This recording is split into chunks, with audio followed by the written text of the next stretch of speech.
Hi, my name is Rich. I use the he, him pronouns. You're watching my YouTube channel where I play amazing tabletop role-playing games with friends. This is the final session of Hyperspace D6, which is part of Star Wars Saturdays. Star Wars Saturdays is an ongoing anthology campaign I've been running for the Gauntlet community. The Gauntlet is this online group of thousands strong of folks all across the world who are fans of tabletop role-playing games, usually indie story games or OSR style games. And we gather together online to play these things live, and it's super duper fun. Star Wars Saturdays is the thing where every month I offer up a different system that isn't officially Star Wars. Folks will RSVP to the game. Sometimes they're recurring players who we've seen a lot. They love being part of Star Wars Saturdays. Some folks, it just happens that they can make the schedule work and they show up. They create characters, or they'll bring characters back from other games and other systems and stories. And we tell a story. We have an adventure within Star Wars. The timeline is after Emperor Palpatine's dead, so it's post Return of the Jedi. A yearish to the New Republic is still forming. The Empire has not been stamped out. The iron fist of the Empire still holds in remnants of the galaxy, including this one. The game Hyperspace D6 is pretty notable for the fact that it uses the bits of the major parts of the core engine of the original Star Wars RPG, which is a D6 pool system called Weston Games D6 Star Wars.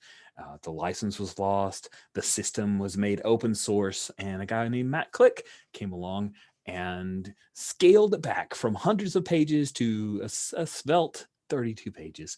I then hacked that even more because I just can't leave good things alone. And that's what we're playing, a player-faced version of the Hyperspace D6 game.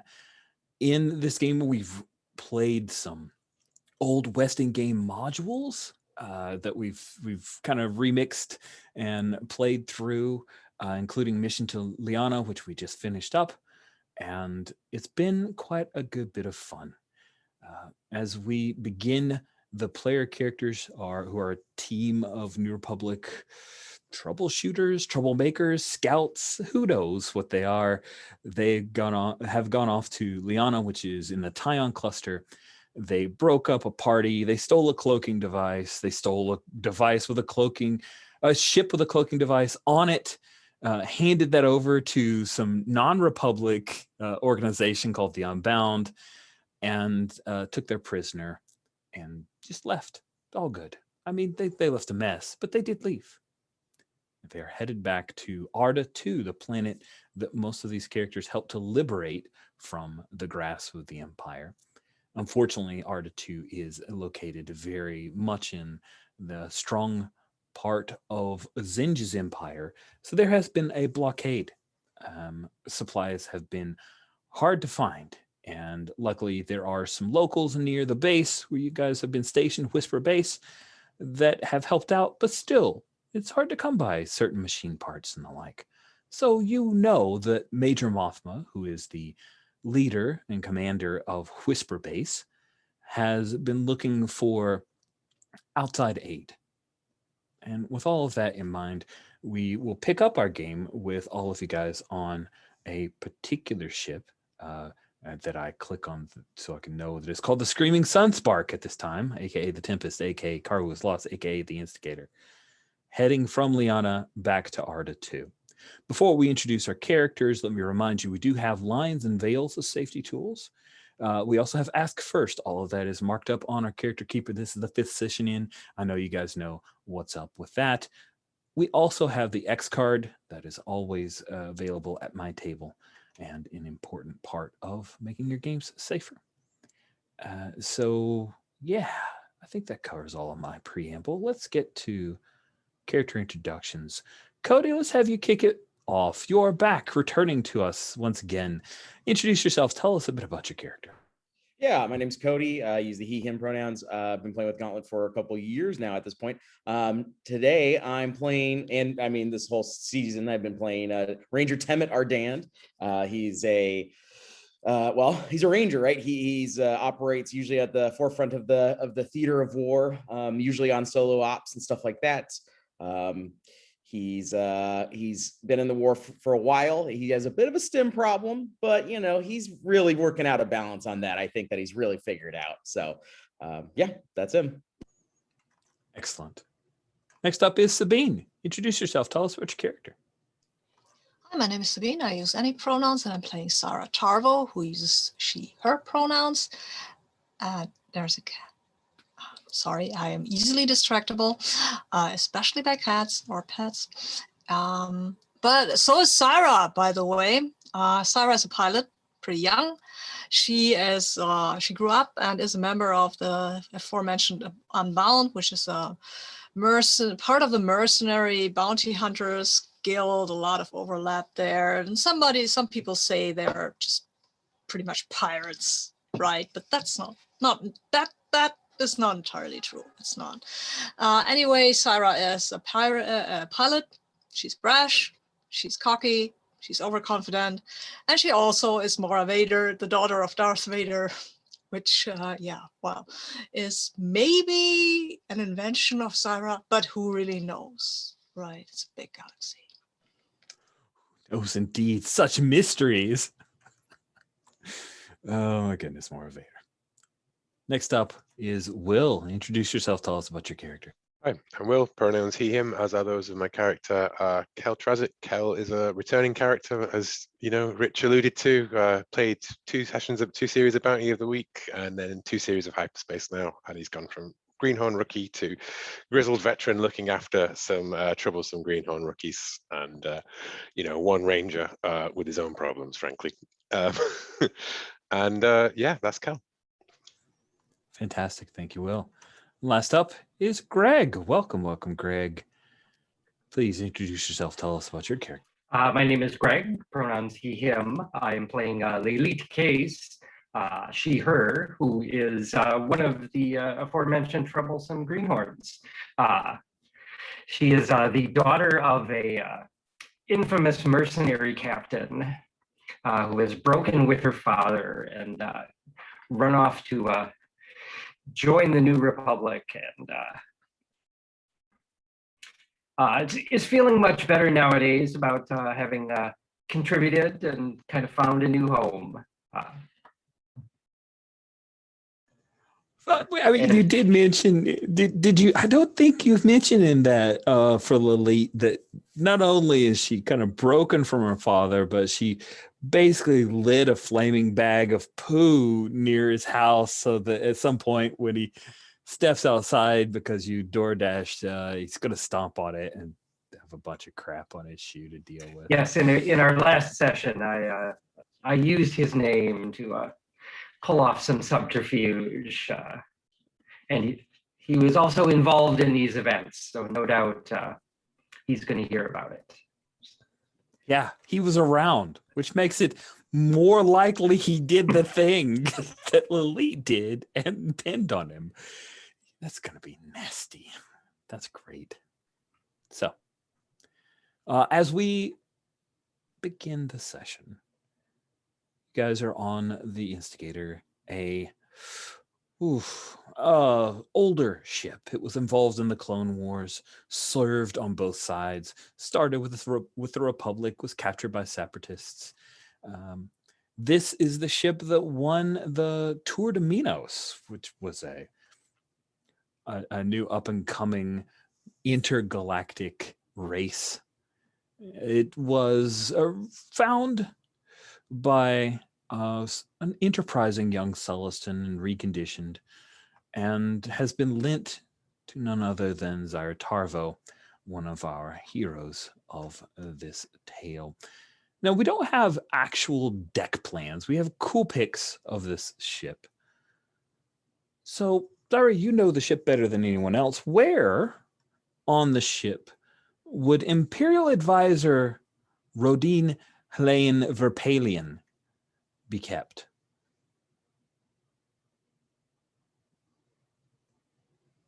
I assume we have some sort of brick, right?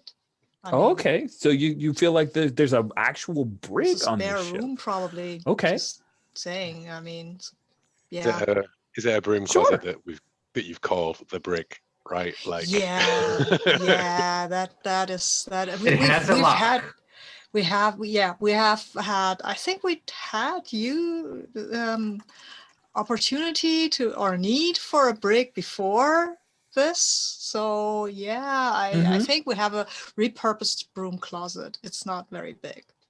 There's nothing in it. Not There's very nothing in it besides, and we have closed the air vent thingy.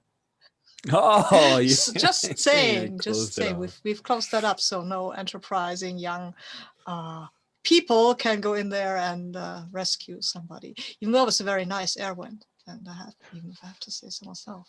it's totally where they shoved Zyra on timeout, right? Like way back in the day, like when she was running around the ship getting into trouble. They just took like a little laser pointer and they shined it up towards the vent, and then all of a sudden Zyra disappeared. Hey! Yeah, with the laser pointer, because laser pointers are evil. Lieutenant Keltrazik, as the leader of this team, who have you put in charge of keeping your very valuable prisoner secure? I mean, I think I can trust the lead with this case. Nice. Lalit, how have you set upon this assignment? Did you like set a chair right outside the little room closet? Have you stood at attention all this time? Like, how are you? Yes. Staying at attention? Yes. With frequent What? check-ins on the prisoner. Cool. I'm being very diligent. When this prisoner turned out to be polite, charming, a little conversation, like chatty, how have you handled his attempts to learn your name, converse with you a little bit? How have you handled that? Rebuff them. Oh, it's just like total cold show. Not even acknowledging. Is that how hardcore you are? Yeah, because the less I talk to him, the better. I've already pulled one big one over on him, so let's keep our information to ourselves. And nice. And there's a part where you're ignoring him, and he says, I could put in a good word with your father. I'm sure that we could come to an amicable arrangement. I heard your last name. He's spoken of you before. Are you sure? There's nothing we cannot work out together, Lalit.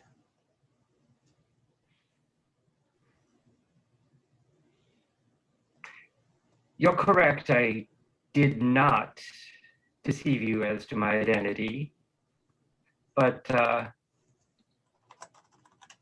think you have less pull with my father than you might think. I know him far better than you do. I would assume so. But there is much I have to offer that he would find valuable. And what does this... He looks around. Outfit have to offer you?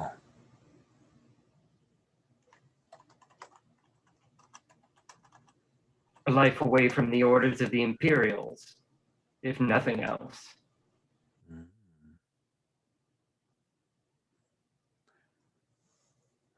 And what has the Empire ever done to you, Lalit? Brought order, stability, opportunity.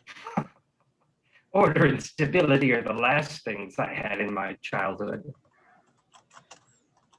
I mean, perhaps stability, but order. Oh.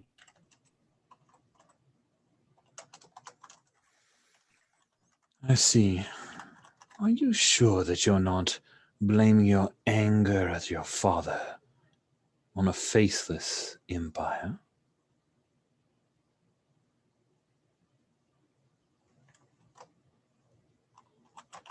Who knows?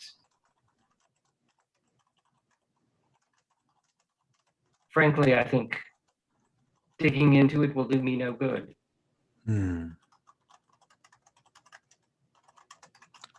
I know where I am now and where I want to be. I see. Well, I'm sure this will all be worked out soon enough. You understand I am far too valuable for your Lieutenant Trazic to simply dispatch. I'll be traded for some important rebellion asset, and then I'll step right back into place as I was before. You should keep that in mind in case you choose to be unpleasant. Do you understand, Lilith? I understand. I have a long memory. I'm good to my friends, less so to my enemies.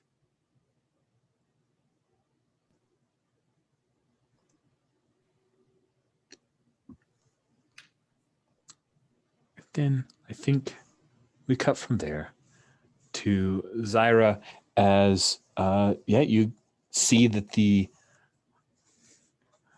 coordinates Arda II is just ahead. You pull the ship out of hyperspace, switch over to sublight engines in order to coast in towards Arda II. And as you reach out to Whisper Base for their command to reach out, there's no answer when you first hail them. Oh, wow. That is not good. I'll tell Cal about this. Hey, I don't know. Either they're all out playing thingy ball. What was the name? Shockball? They're all out playing shockball. Or something happened. Can somebody scan this, please? I mean, I'll scan the surrounding area for spaceships, and somebody can scan maybe the base. Yeah.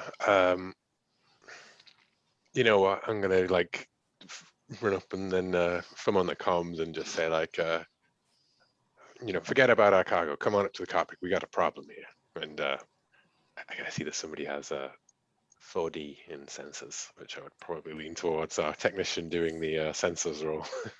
Makes sense. Makes Yeah. sense. Sensors. Sorry. I am ready to leave too. This guy gets under my skin, even though I don't let him know it. Nice. I think as Trezic lets kind of that announcement go by, Temet is walking down the hall and hearing the prisoner talking to Lee like this, and you shouldn't let them talk to you like that. Kick the door. Shut up. You ain't got no enemies. You're stuck in a closet. Come on. Boss needs us. So did Ranger decide to spell Lilith like you're taking over watching the prisoner? No, I think it was just he was. Okay. So you're going on and you're leaving the prisoner alone? Well, it's locked, right? So make sure we're clear. It's locked. Yeah, the room closet is locked. Yeah, absolutely. Clearly, not the rational, but the cinematic thing to do, right? Yeah, that's fine. It does seem like there's bigger fish to fry if Whisper Base isn't responding. What's he gonna do on the ship? There's four of us. Sure. All of this sounds perfectly logical. I'm not arguing. I just want to make sure I understood what is going on. Sweet. I would love for him to try to talk to our droid though. Griffin would not. It's open. The little stun like electric probe, like. All right, Lily, you come up, kind of slide into a station at the front. I'm imagining, since it's being Old Republic style, it's a larger, almost like a bridge, like a small bridge, not Star Trek bridge, but like small bridge. So there's, a comms sensor station, pilot, co-pilot type deal. So you slide in there, and let's have you go ahead and Oh, actually, I think the ship gives you some sensors as well. Yeah. 1D from sensors from the ship itself. And then you get to roll sensors. You're rolling 5D.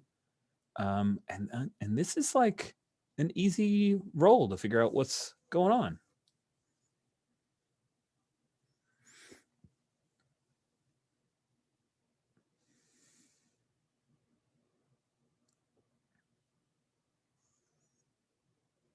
Oh, it's so sad to see that cloaking device roll not be the last roll anymore. That was such a tremendous roll. 40.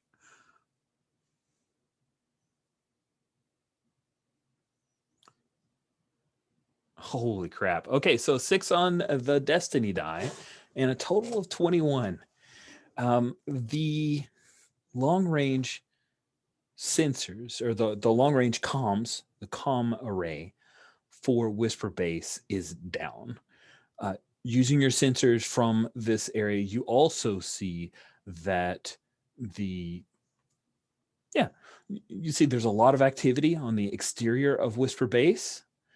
You spot 2 of the ATSTs that were part of Whisper Base. One is out and looks a bit like slag. The other is moving around the base, like in a kind of patrol.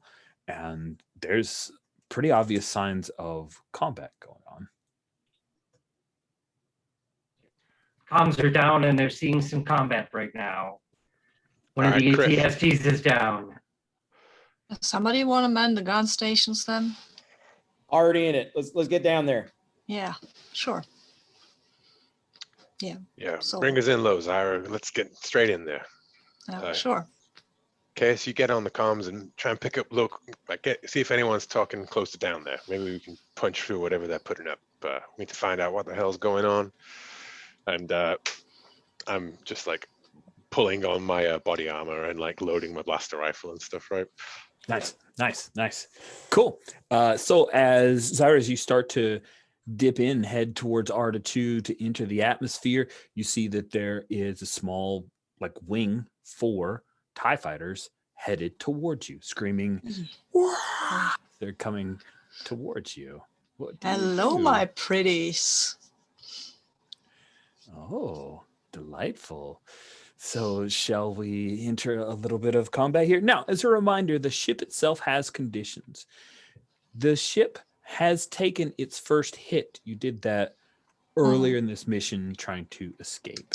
You were successful, but just to be mindful. Now that -1D on rolls next turn, I think that's stabilized, but because you guys were trying to get back to a place where you could do proper repairs and you haven't really come out of space, that hit is still present. Okay. Does that seem fair? Is everybody cool with that?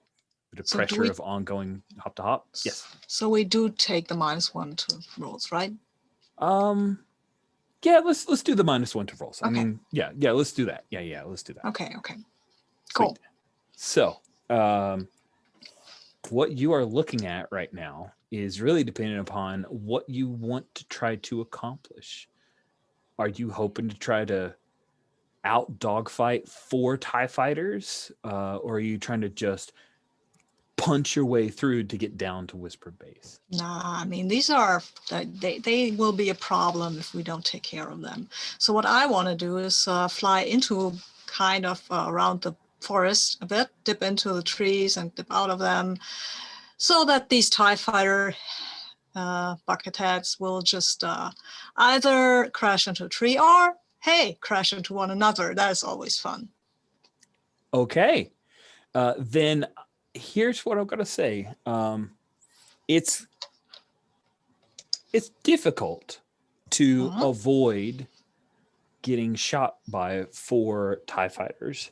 For every range above difficult, you will be able to not only avoid the ship getting harmed, but for every range above difficult, one of the TIE fighters will go down. So if you roll a 20, then you've just avoided harm at this point. They're still on your tail. If you roll a 25, one of them's down, a 30, 2 of them's down, all that good stuff. Okay. Now, Tamit, you, if you want, because you said you were on the guns, you can just start firing, and that's a different setup, right? Okay. What I was going to ask Rich is, if firing is a different thing, or if we just roll that in as a help action for Zyra's roll. That keep, firing off on them, providing covering fire kind of thing. To me, I think it's a little more fun if we have two separate rolls going on. Okay. One's fancy flying, the other one is somebody staying on the gunner in the gun turret and taking TIE fighters down. Okay, so for the flying, can I use mobility or do I have to use evade? That is a great question. I think you're trying to evade them, so it feels like evade. But I think I was going, I don't just want to evade them. I want to trick them into flying into each other. Okay, and fair enough. them. And let me quickly bring up my own thing that I made so that I can make sure that I have that you and I and the document are all on the same page with the difference between mobility and evade. Yeah. So give me just a moment here. Yeah, sure, because I'm not sure either. Yeah, I really probably could have just stripped it down to 3 stats. And I don't know why I kept it at 6, which is the way it was originally written. I mean, we also have shields. We also have exactly. shields. Yes, we have a lot of stuff. We have a lot of stuff.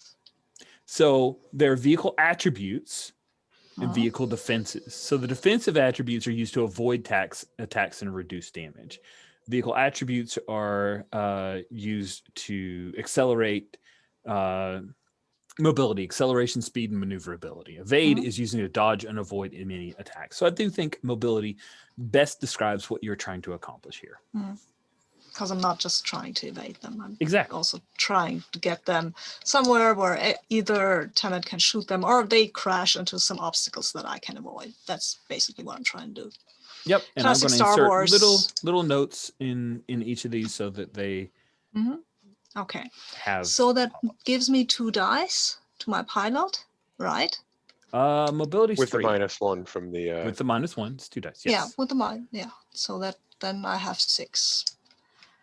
Okay, that feels like it could be enough. I won't use my force point here.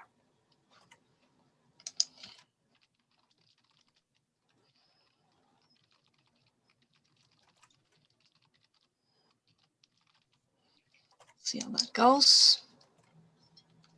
Yeah, it's a 26. So okay, so you went 1 above. What does it look like as you take out one of the 4 TIE fighters just with fancy flying? I think that is when I dip into the forest a bit, and one of them won't come out, and there will be a little explosion behind us because they kiss the tree. Nice, sweet, cool. Before we go to Temet firing, Lalit, do you want to angle the deflector shields? Sure. Basically, the way it's worked up is the shields can be moved 4 starboard, port, and aft. So if you want to give me a sensors roll, wait, would it be sensors? No, I think it would be vehicles. So technical, you're rolling with technical. Repair, modify. And would you add the shields to that? Hold on. Just I'm sorry, I apologize. I just want to make sure I'm on the right page with how these things are defined. I do think it would be sensors. So it's rolling 4D, and do you use the ship's shields? So yeah, you get to roll the ship's. The ship's shields are used if you are going to be injured. So this is just angling them so they're there in case things go badly. Okay. Might be 1 extra 2 roll, but I thought it'd be fun to have everybody pitching in with different stations. Well, I mean, it's Star Wars, right? So like even as we're evading, there's blaster bolts, like laser bolts, like erupting around us in that sort of like explosions by the ship, you know? Yes, absolutely. So 40? 4D, and your target number is, we're just going to call this a moderate difficulty of 15. Okay. Ooh. Oh, wow. All right. Well, if you guys take damage, those shields are misaligned. That is rough stuff. Actually, I think the shields are a little twitchy right now. You may need to do some hot repairs if you want to get use out of those things. That's what that 1 on the Destiny die means to me. So their shields aren't responding. Yes, love it. Oh damn! What does this look like? Because I thought I evaded these things, so Why are we now damaged? You have evaded them. They're firing at you, but of course, Lilith is trying to make sure that the shields are angled appropriately for the few stray shots that they're getting. So you guys don't actually take damage. Maybe there's a point where it's rocked, you're not taking any damage. But when Lilith tries to angle the shields, that's when she realizes, oh wait, the shields appear to be like down. That's not good. We need to do something about that. It's the hyperspace motivators blown out. The shield motivators become shield decoupled, motivators right? need coaxing. Yeah, let's go and motivate these shields. Maybe, I don't know. Cool. Maybe show them buy them a month of Netflix. Month of Netflix. Tammet. Yes, sir. You are trying to fire at TIE fighters. Guess what? TIE fighters are incredibly agile. Mm-hmm. There's a reason why they get shot at a lot and not all of them die. Your difficulty. Now, I have good news and I have less than good news. The good news is great, good. Mm-hmm. The onboard weapon systems and target acquisition for the instigator / sparking fun dream is 2D. So you get to add that to your dice that you're rolling. The less than good news is that this is a heroic act, taking out a TIE fighter while Zyra Tarvo is flying, doing barrel rolls, and wildly losing these poor fools. Okay. So with that in mind, Tammet, he's not meant to be in a gunner station. He lines up shots from kilometers away when it's nice and perfect. He is patient. So he'll bring that same effort to this. As the ship dips into the tree line and then kind of comes back out, he knows that the ties are going to follow from the same spot. And with that in mind, I'm just going to let loose a barrage of bolts where I suspect they're going to come, knowing that I'm not aiming at them. I'm not going to hit them necessarily, but there's a chance. And at the very least, it keeps them off our tail a little bit. That's kind absolutely of how yeah. It's covering fire, if nothing else. That sounds good. Yeah.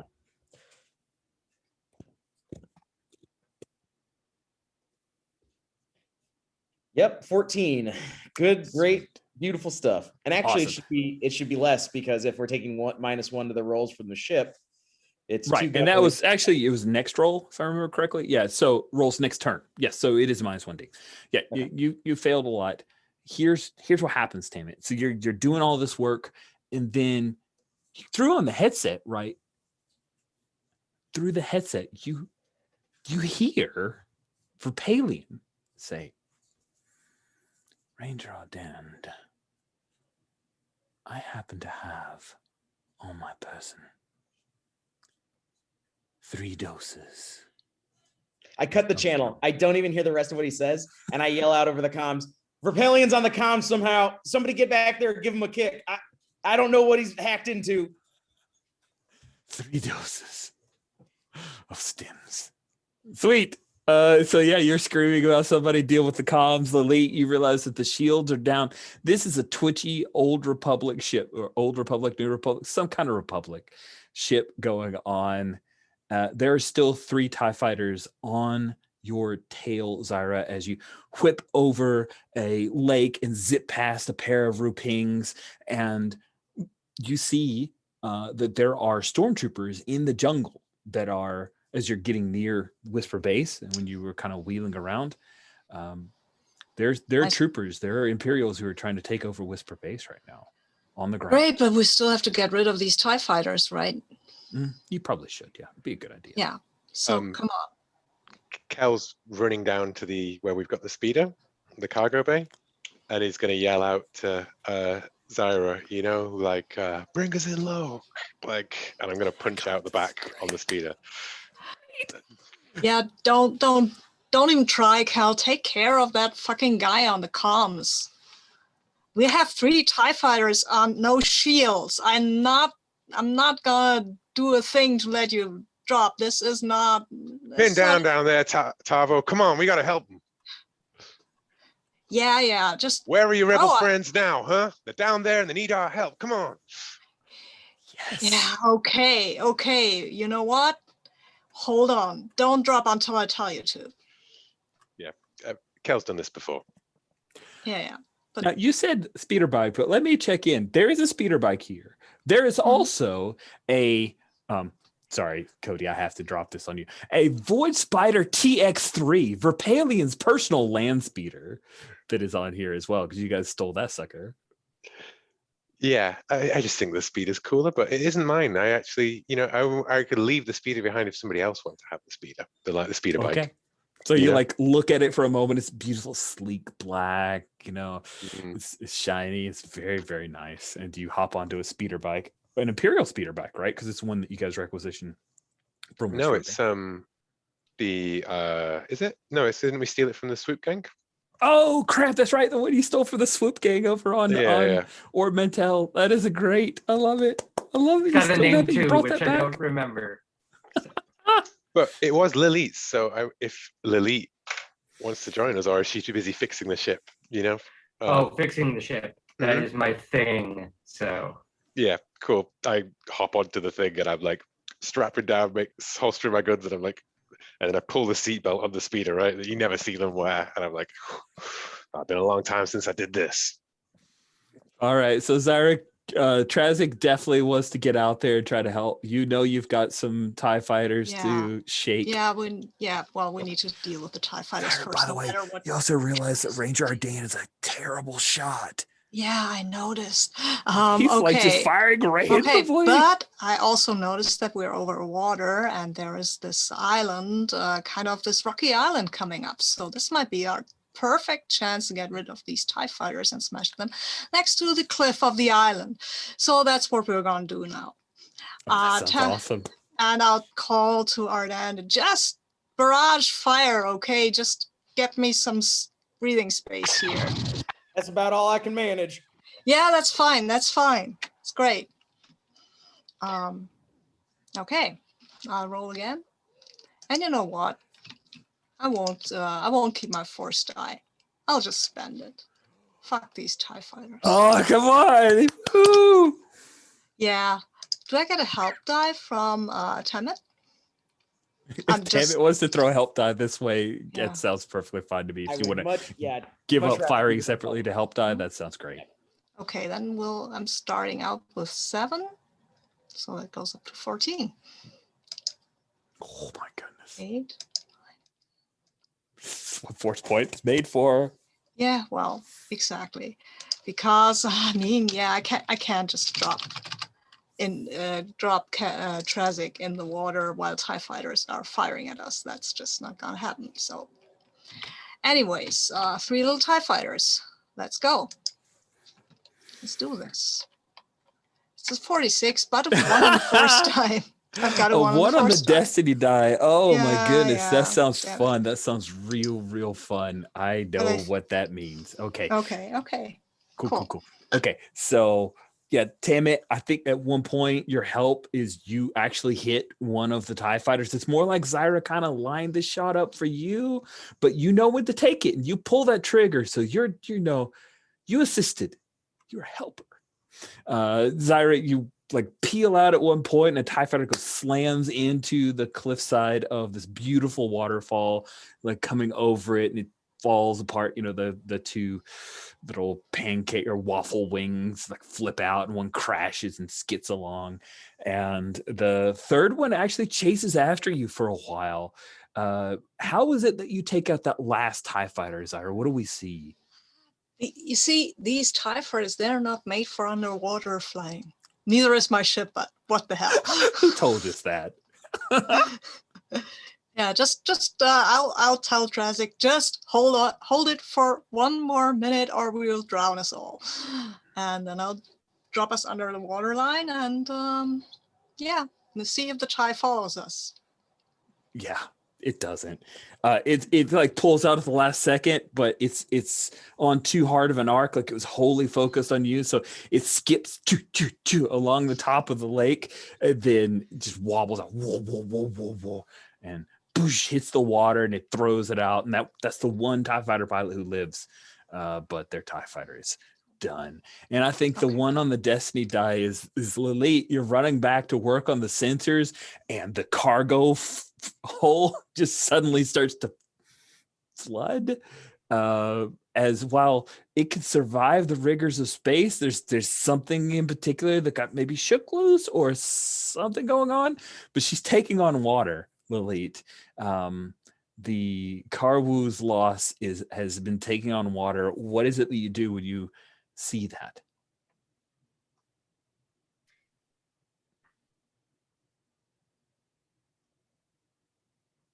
We have, I think, either shut the bulkheads if there are any, or try and reseal the exterior hatch. Oh yeah, yeah. Let's say maybe the exterior hatch is dropped down, and we'll say that it's a section, because I really like the idea of Kel like hopping out on. So I don't think it's the area where the speeder bike is. Maybe it's like a different section of the ship that kind of dipped in and started to take on water in that particular sector. So let's say that like maybe the ship's kind of like crashed under the water, right? It was pulling up, but now it's like unable to break free of the water because we've got like this section that's taking on water, right? So we're just sort of like I think we're speeding along with water splashing out behind us. Yes. Sweet. So vehicles under technical is repair and modifier speeders and starships. So let's have you hit that. You're pretty good at this. Let's see if you can pull it off. Your difficulty to do this on the fly while the ship is going as quickly as it is, I'm going to say that it's difficult. But if you pull it off, then the TIE fighters are down and the ship is in no worse shape, and Lieutenant Trazik can hop out on a speeder bike and go try to fly to the rescue. So it's difficult. You need a 20.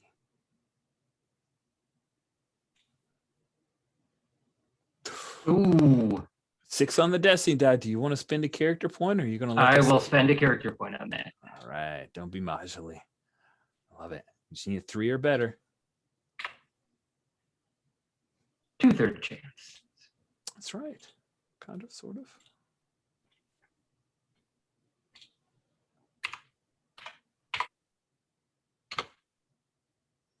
No. We'll let that stand. Let it stand. Oh, that's great. That's great. So it's almost like you pull a hatch to have stuff done. The water starts to dump out. It's still trailing and everything. And then you start moving along, try to secure. Maybe there's a door that you still got to pull tight. And you pull that thing up and cinch it. And then you feel like a cool cylinder against the back of your neck. And you hear, "Please, don't make this unpleasant." Cut to Lieutenant Trazik. Zyra has given you the go-ahead that the TIE fighters are all gone. Are you taking off? Well, I think this, everything's shaking and crashing around, right? And I can see through the porthole on the back of the cargo bay, just like water line going. Doof, doof. Yes. And then it's just boom, like straight out the back and like skimming out across the water as we like up out, as it points up. That's awesome. Yeah. So I don't know if I need to make a drive. Well, I mean, I guess I'm racing across the water back towards Whisper Base, and heading towards like the thickest fighting, or if I can see like any enemy armor or anything like that. That sounds awesome. Yeah. So I don't think I'm like rolling. Do you sink in the lake is super boring. You do the thing. You are heroic. You fly across the lake. You know where Whisper Base is. You zip through the jungle. It's not a roll of if you fly into a tree. There's no rolls involved until you get back to the thick of the fighting. When you come in, you see that there are 2 troop transports that are like idling. And one of them, they have those guns on top of the troop transport. It's like firing towards the ATST, which is your ATST. The majority of the stormtroopers who even knows why, some of them are in like green and camouflage armor so we can sell different toys. I mean, come on, guys, be with me. It's Star Wars. So these are, what are they? Are they tree troopers. Who even knows? Like, we'll find out when it's on the package of the action figure. For now, they're not named, but yeah, you see they're the boys in white, and then there are other troopers who look, maybe they're a little more rangery. Sorry, no offense, they're Raging Ardan, but they've got the like, little cloaks, right? Like totally you know. the badass cloaks. Yeah. That's our yeah. thing. Biting off your style. I think Kel, they like the blasters, they hear the speeder bike coming, right? And a few of them drop down out of the way as Kel blasts through, and he's heading straight for, he pulls on an arc and goes straight for that transport. He pulls out the thermal detonator. Oh, sweet. Oh, that's just delicious. So you're going to try to drop a thermal detonator while moving. Like, is this a drive-by, perfect shot throw kind of deal? Yeah. I think it's a, like swing past and then it's like let go of it as I drive past, right? Awesome. Moderate roll for a throw, right? So 3D, which I could do moderate with 3D, but you I can always add character dice afterwards. You can. 10, so I will spend 2 character points to add another 2 dice to it. I love how I'll let you guys do your own thing with how the character points happen, and it just, everyone makes a different choice. Oh, that is a 15 exactly. Exactly. That's why I always go for the 2. I love it. And the 3 on Destiny die, which means that it just happens. So it's like a tink tink. And maybe there's a moment where we like whip inside the APC. If you remember from Mandalorian, like we got to see what the inside of one of those carriers looks like, and we see a stormtrooper look down, and then before he even screams out the Wilhelm scream, it, poof, poof, poof. For some reason there's always 3 explosions in a lot of the Star Wars vehicles. I imagine the thermal detonator, like the thermal detonator is huge, right? Like it just goes, it's not just a grenade, and I think it just like blows it up, and then that it's like half of the the transport just like woof, woof, woof, woof, woof, woof, yes, and crashes into the trees, right? Sending a couple of stormies like out yes. of the way. Oh, I love it. Yeah, there's totally the moment of some of the stormtroopers realizing that there's a speeder bike behind them and like calling to each other. They're turning, firing wild lasers, zipping past. Let's swing back to Ranger Ardan. So the Zyra took out, and you've got one of them, those TIE fighters. But Lily has gone off comms. She went to fix some stuff, and Zyra's still flying around. What are you doing, Ranger Ardan? Just a quick kind of clarifying question. From my place in the gunner seat, can I see Trezek piloting that speeder bike towards all of those stormtroopers? Totally. Yeah. So I think Tammet doesn't have a reason to think otherwise. So he's going to think that's the best option, is to lay down some fire on the transports and the troopers and the cats that are coming by. Yeah. So that's shooting all the cats. It's so harsh. It's terrible, but somebody's got to do it. They're Imperial cats, if that makes you feel better. They're faceless cats. They don't even have names. No, all cats are perfect, and that was a joke. It was because my kitten was there, and I wouldn't want anybody to think otherwise. I love them. I love them all. I used to hate cats, and now I love them. I used to be allergic. Anyways, yeah. So I'm just gonna fire. Wait, you're not allergic, or you just saying I'm not allergic anymore? Yeah, I used to be allergic to cats growing up, and then I think just having one of them lay on the pillow next to my face all night for months at a time, I just acclimated. Yeah. Oh, nice. My son is allergic, so maybe someday. Maybe that's the hope. Yeah. So I'm just gonna lay down a bunch of covering fire on those stormtroopers, and perhaps hit the transport and think I blew it up. Yeah, that's the plan. Nice. So one of the stormtroopers is flying through the air, and you like zap him out of the air. Like he's super dead. He went from dead to super dead. That sounds awesome. Yeah. So you're firing from the instigator. Dang it! Now I'm gonna go look and see if what it's named now. The spark. Is it Sparkting? Is it supposed to be Sparkting or Spark? No, it's Sparking. Okay, just making sure, because Sparkting is hilarious as a word. Yeah. Okay. Sparkling Fun Dream. Sparkling Fun Dream. Yeah, that's Sweet. What it means. Sparkling Fun Dream. Yeah, so Tammin is firing away at the ground forces. Zyra, now that you've taken those TIE fighters off of your tail, what are you doing to try to support the effort? There was this guy still on the ship, and I go on the comms and say, is this guy still around? This Imperial dude? Did somebody take care of him? He should be locked up. He's not on the comms anymore. He was on the comms, man. If he was on the comms, he's not locked up anymore. Okay? Did somebody take care of the comms? I thought somebody took care of the comms. Yeah.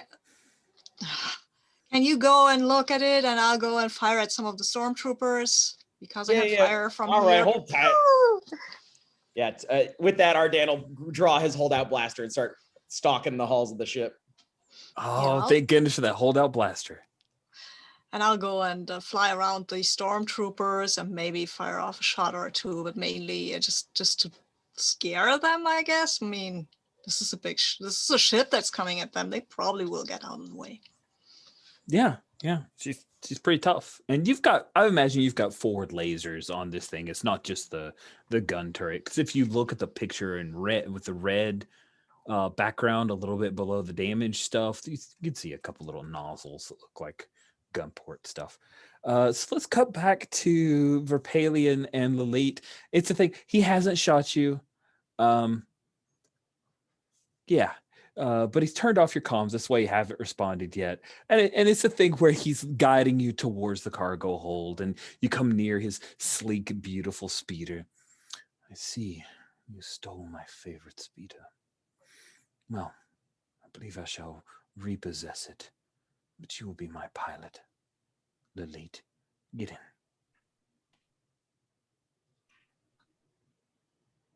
Very well. And of course, he's still got the gun trained on you, and he moves over and he gets to the passenger side. And before he does the passenger side, he hits the button to like drop the cargo thing, and the light goes off for you, Zyra. And he's about to get into the speeder, Timit, when I think you and your holdout blaster come to the hold. You see Lilith is behind the controls of the sleek, beautiful land speeder, and Lilith, you see Tamit. So what do you do, Tamit? I think Tamit shoots first, right? I think he Hold on, there will be arguments about this for years. Okay. Are you sure you're shooting first? I'm shooting only, is what I mean to say. Okay. Yeah, I think as soon as Tamit comes around and sees that the Imperial has a blaster to Lilith, he just fires. It's not even a thought. Sweet. Then let's see what this looks like. He, of course, is going to have the opportunity to fire back. Let's call this a difficult maneuver for you to do it without taking any wounds yourself. Okay. I'm going to... I have 6 dice, and I've been rolling really bad. Let's be honest, friends. 6 dice. Math isn't my strong suit. I'm going to use 2 character points to put it up to 8. That should be fine, right? Oh, that sounds great. That math totally checks out. Maybe Lilith can help out. I mean, she's next to that guy who's being shooting.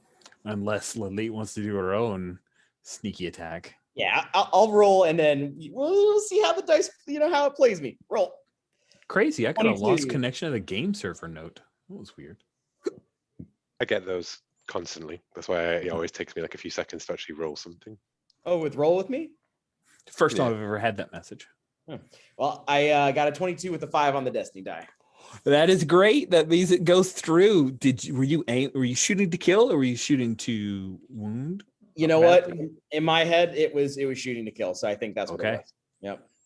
Sweet. So Sorry, prisoner. My bad. Ranger Ardean is shooting at Verpalion. You let it happen. Yeah. Okay. He gets shot in the head with a blaster. He blows him back. He falls into the speeder. He's dead. There was no question about it. You had him dead red. You all right, Lilith? I'm fine. And good riddance to that one. Thank you. Not a problem. Let's get these blast doors closed. We need to figure out what happened here and how he got out. And glad you're all right. I guess I get back on the comms and let Zyra know. The Verpalion got out. He's not a problem anymore. Okay, good to hear. Cool. So I'm just gonna leave it to Greg or Cody. Which of the two of you discovers that Verpalion had a cybernetic right hand, and that's where he had secreted the tools he used to get out? I'm. What do you think, Greg? I'd be happy. I think Tammet would go over and kind of kick the body and make sure, and maybe the boot would hit the metal hand and realize, hey, that's something. Oh, the little like, remember the forearm thing where not the forearm, but the wrist thing that they did for Right. Luke to test it, like that opens up or something. Yeah, I think I'm working on the ship, so I had jumped out to work on that. Yeah, that makes sense. You're getting back to your job. Tammet did his, and now he's kind of making sure. Well, I'll be Cybernex on here. Nobody checked out. Got to do everything myself, I guess. Oh yeah, he wasn't lying about the stems. His 3 in his pocket. Well, I take that in his firearm. Obviously, he doesn't need that anymore. Obviously, right? I mean, totally. You're just. It's just It's just normal. It's just what you do. Thank you. Okay, I'll take that and this and all right. Yep. And should we just? I mean, we'll leave his body here. No reason to dump it. Awesome. We sweep back to Lieutenant Trazik. So, Trazik, on your speeder bike, when you're zipping along, trying to take down stormtroopers, right? My comm as well, right? If anyone's like, we're pinned down by the side of Whisper Base or whatever, right? So I am just flying in, trying to help out any like packs and pags or the Loth Wolves. Yeah, so here's what you find out pretty quickly. We'll say that maybe Corporal Haxon, Toma, she lets you know that that most of the turncoats went up onto a Star Destroyer that came in orbit, and they're gone. But the Loth Wolves are here. They're holding off the garage. It's about to fall. Anything you can do to give us some support there? All right. Yeah, I'm going to come in, and I think I'm going to just. I think right. There's like I whip around the base, right, and I gun it for the garage that I know where it is, and it's probably like lines of Stormies, right, like filed up in like a kind of attack, and I'm going to try and like bowling pin them basically. Oh, that sounds dope. Like crash through into the garage, blowing past through all of them and then jump off at the end, kind of. Oh, that sounds amazing. I am such a fan of this maneuver. It sounds crazy. I think hopefully not crashing the speeder bike. It's like bringing it to a skidding halt within the garage, kind of, then like rolling off it behind cover, kind of thing. I was like, there's definitely going to be some conditions happening there, regardless. But yeah, if you're hoping to just kind of bowling ball your way through, knock some Stormies down, make your way to help out the Loth Wolves, that sounds good. Let's say that you need to. I mean, I guess it would be drive. Would be drive, your yeah, would fly? drive, yeah. And I think doing it without getting out unscathed is the thing. Like, you can bowl over Stormies, but do they get shots off on you? Do you take conditions of harm is the question. So let's call this a difficult maneuver to pull off unscathed. So I have to use a Destiny character point to do that. So I will add another 2. Okay. So put me on 5D.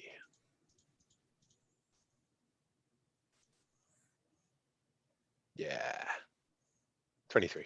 Oh, nice. And a 5 on the Destiny die. Destiny die. Yeah, it just counts. So first squad, move in. You've got the Devil's Pit, and then he just goes flying back, right? They all like turn around, and then it's just like, and then like punch through as like one of the Loth Wolves is like trying to get back, is like falling out of cover, and then the speeder bike just like skids up like right next to them, and Kel just drops, rolls, and grabs them and pulls them behind cover as the storm, like the scattered Stormies, like fire off a few blaster bolts, right? Oh, that's great. That's great. And when you bust in, you see the Loth Wolves are there. I think that Ty is pulling Lek Huron, the Donji. Lek took some shots, like you can see his kind of cuirass or his little breastplate thing has been slagged, and he's taken a couple hits. He's not dead, but he's in rough shape, and he's pulling him behind cover. Yotu is sitting there with trying to take over an E-web blaster from a small little nest of stormies that have hooked up, and Esley Terra is just kind of hidden underneath a speeder bike, and she's like firing and running and moving. But Specialist Talik Aben has like a vibro axe. And so when you whip a couple of the stormtroopers, he just like pops over and just slices onto those guys. He's screaming. He's not military in any way, shape, or form. He's just some kind of crazy barbarian going on here. So yeah, what do you? And I see what I've reseasoned it. I think that I would like to use my new skill command to lead a pushback. You know, like rally the Loth Wolves, like bring some order and thing to it, and run out. You know, leading from the front, of course. Being hell yeah, that's what the Star Wars leaders do. That is fantastic. Give me a command roll, and let's say 4D. that you're 4D coming in. That's what I've got. Yeah, 4D. So what's the difficulty? I suppose. Yeah, that's where I'm heading. I think it's a difficult task. They're outnumbered. They've lost a lot of people, and yeah, I think you're a potential hope, but they're not aware of Karwu's loss yet. So let's call it a difficult maneuver for you to rally the troops right now.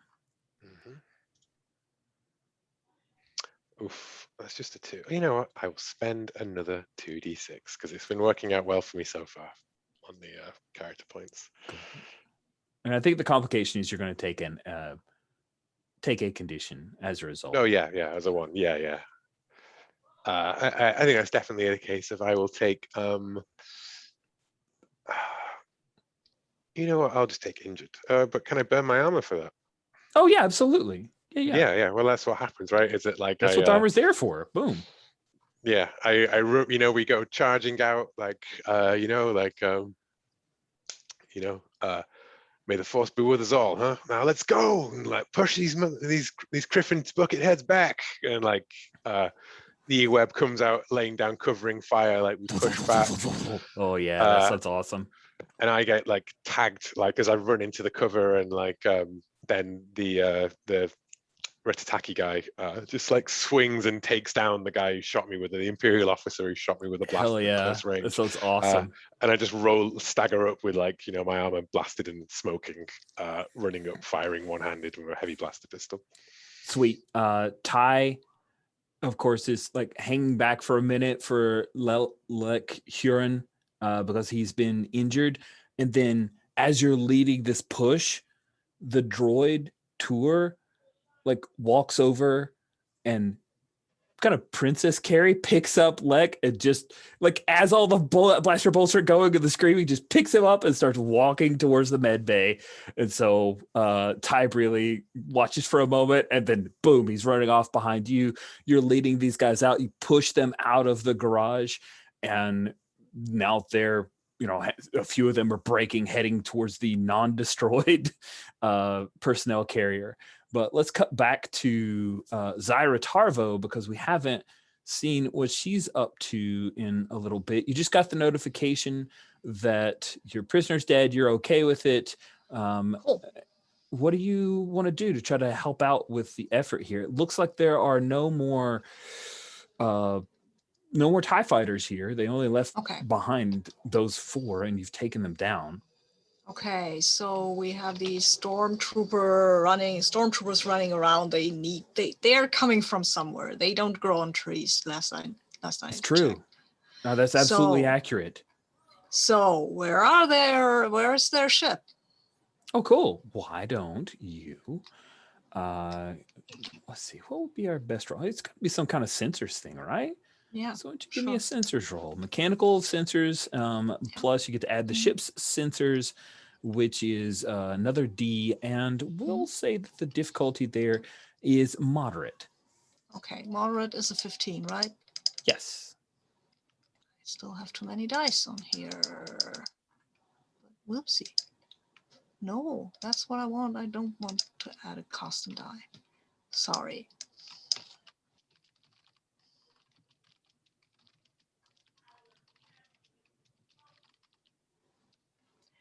Okay, 15. It's possible, but it's a 13. I've got a 1, of course. You know what? I'll spend a character point. Okay. No force powers for me, but I want to know where they're coming from.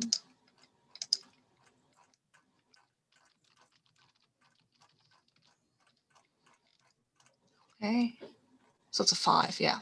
Okay. I make the roll, but I have a 1 on the force die. Cool. So I think the 1 on the Destiny force die, let's have you take a condition of your choice for the complication that you have.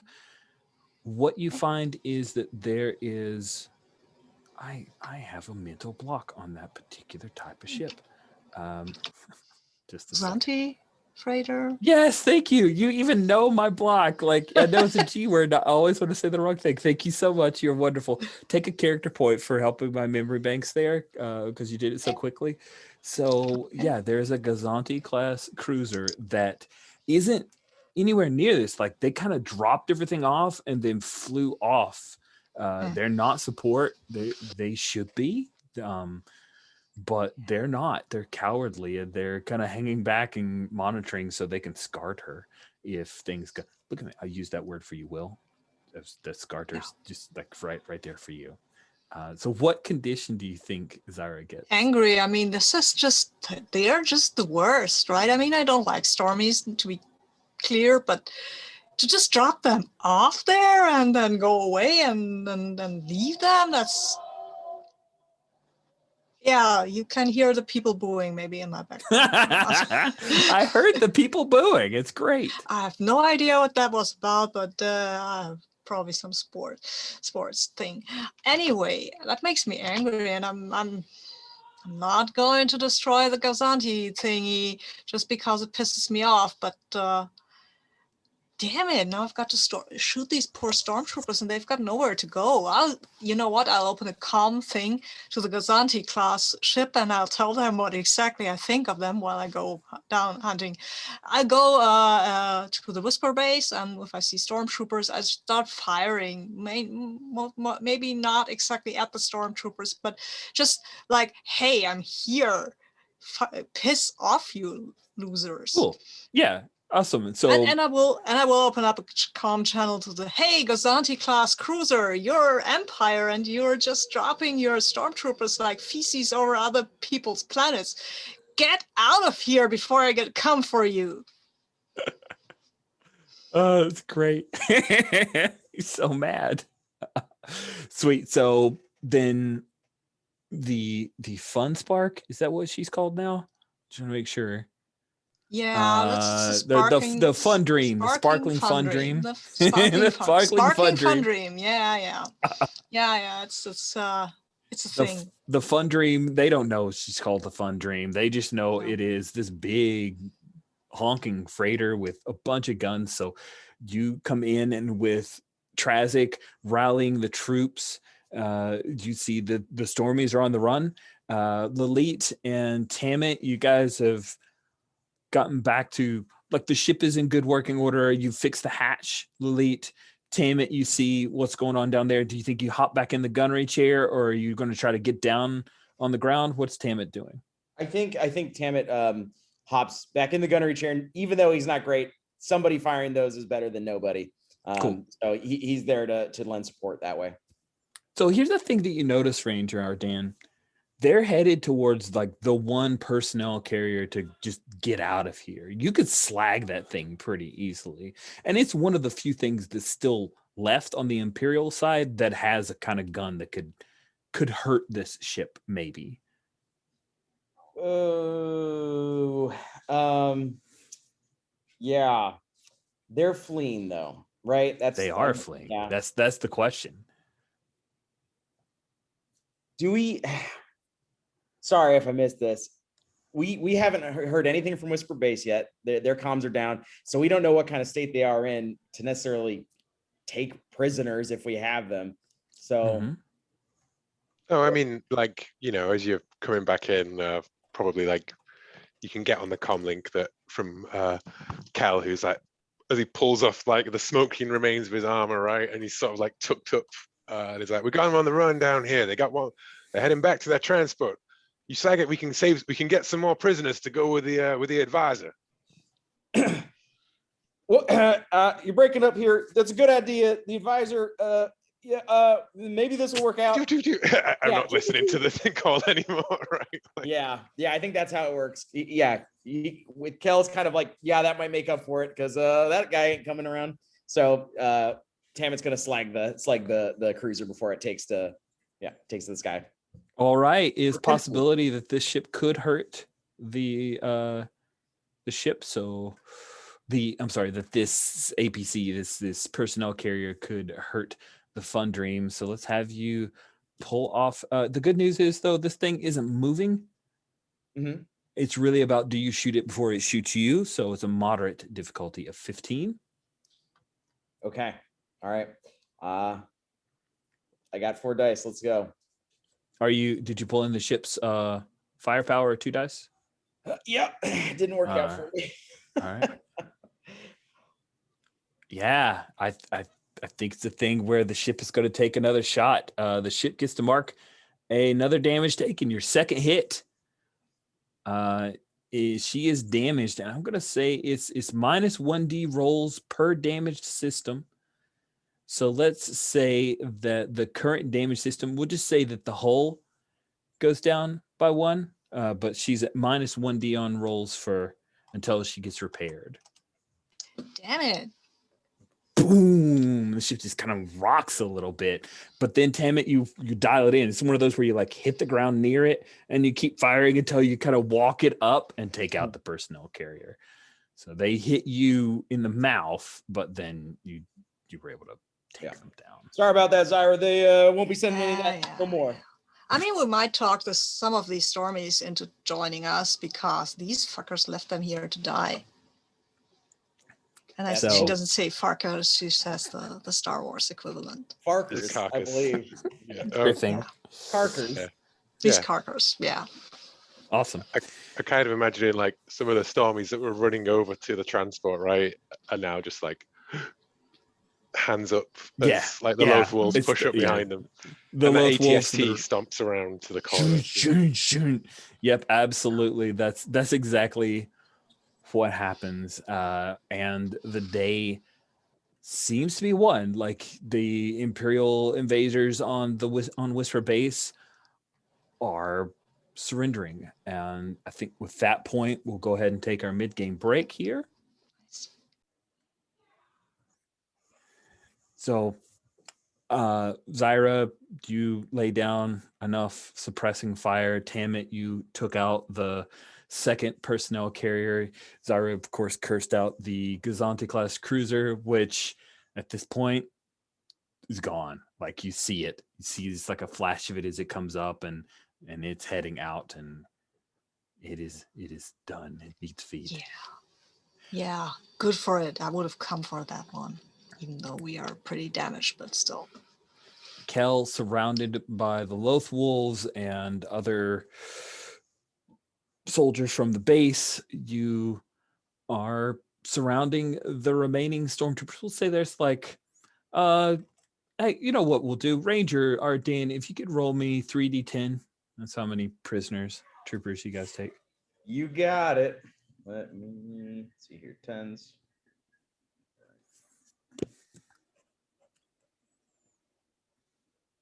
23 prisoners. Wow, that is a lot. Quite a number. That's like almost 2 squads. That's great. They toss down their blaster carbines. There's a couple of officers among them, and one of with the orange kind of shoulder plate of being a sergeant. And the ATSC. Whoomp. Oh, hold on. I actually have to use this because I have it. So.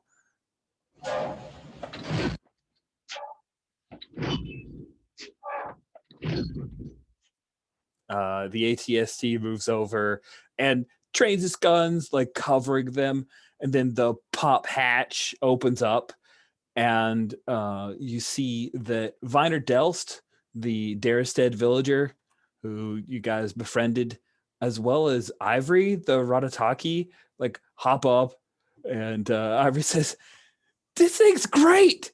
I need one of these."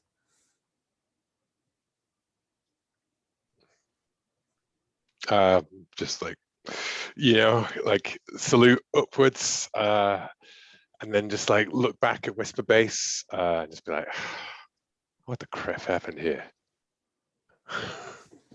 And I think we do land at that point. Yeah, we like star land. wiped you guys coming in, and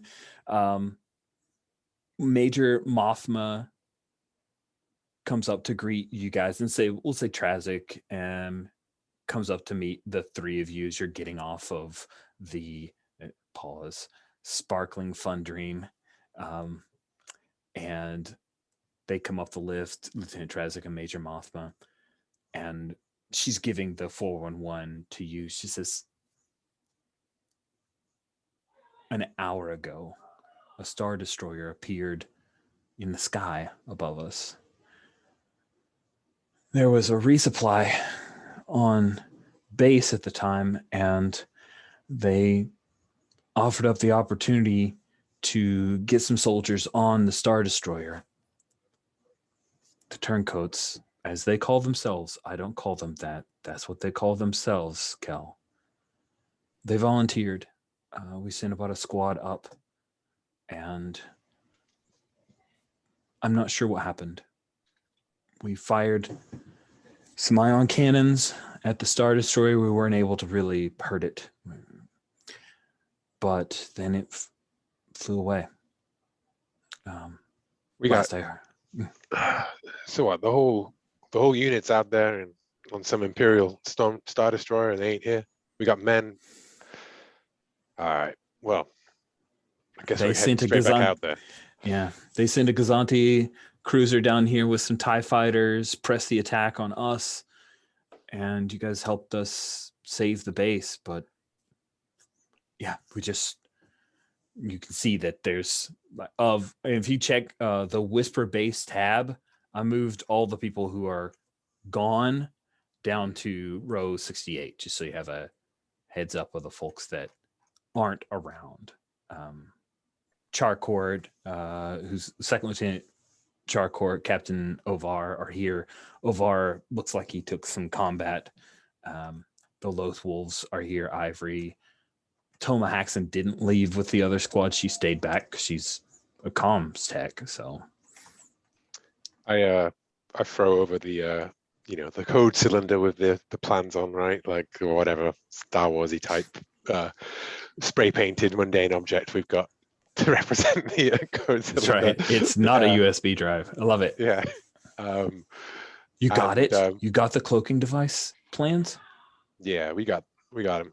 So even took that experiment. We wiped their data banks. Got Case to thank for that, and well, we took out the Imperial advisor as well, in charge of the project. And we stole their prototype, but we didn't keep it. Well, the Unbound stole their prototype. Yeah, anyway. but we helped. But well, I'm an Unbound, so you helped. Well, you've always been on loan to Asira.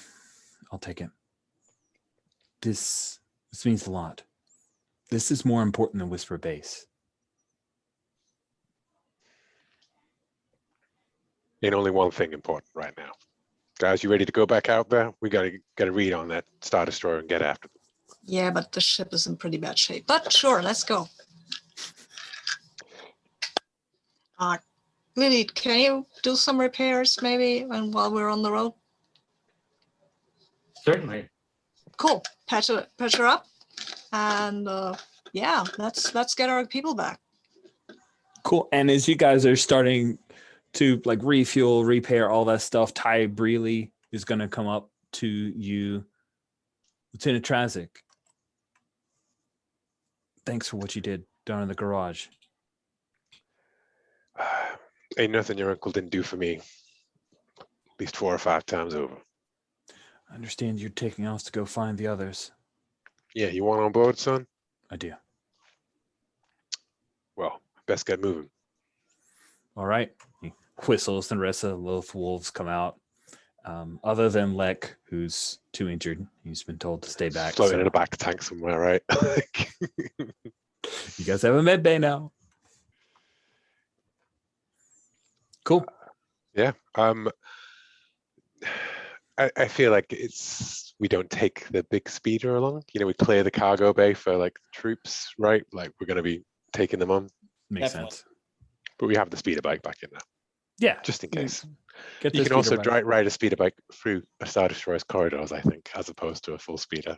It's about the right size. Yeah. Yeah. I think that's a great idea. Let's take 2 or 3 speeder bikes, just, you know, in case we need to absolutely do this. Loth Wolves are big fans of the idea of having that available, so they'll head down and fly those suckers up, and you guys load up the cargo bay. Mhm. I'm imagining it all like, you know, that like sort of like fast music, like revel music playing as like cuts and like people going like, come on, and waving like things and cargo. And, It's totally you know. a like montage of movements and everything. And I think there's a moment where we'll say you guys you have enough supplies because of the the people who smuggled stuff here. You've got enough mechanical parts and supplies to where you can repair the ship.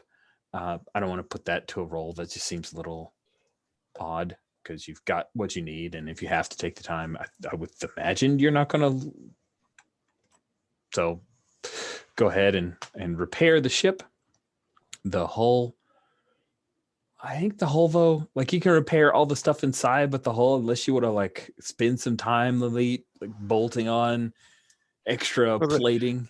That was what Lilith was in the montage, right? Like there was just these sparks and yelling and crews like, you know, Nice. coming off, and then like the engines are lighting up even as like you slap down the last bit of the paneling, right? Like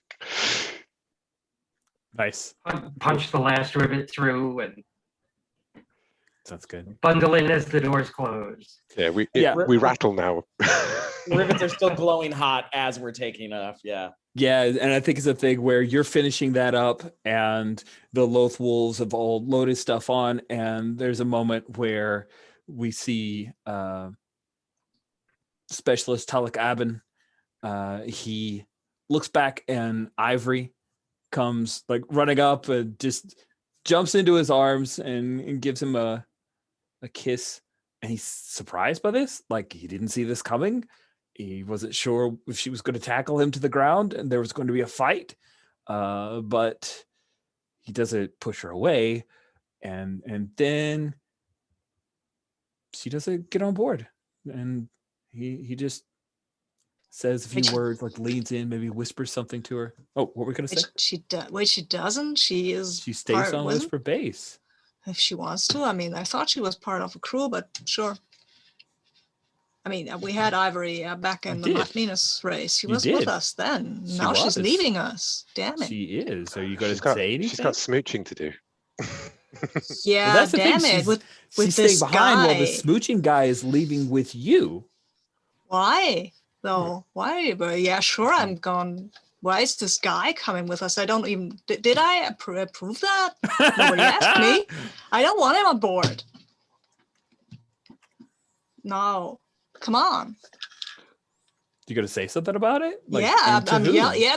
That's exactly what I'm saying. I'm telling him, hey, where do you think you're going, dude? Breely said we're on this mission. Yeah, and then on my ship, you're not. Sarah, we need a Loth Wolf.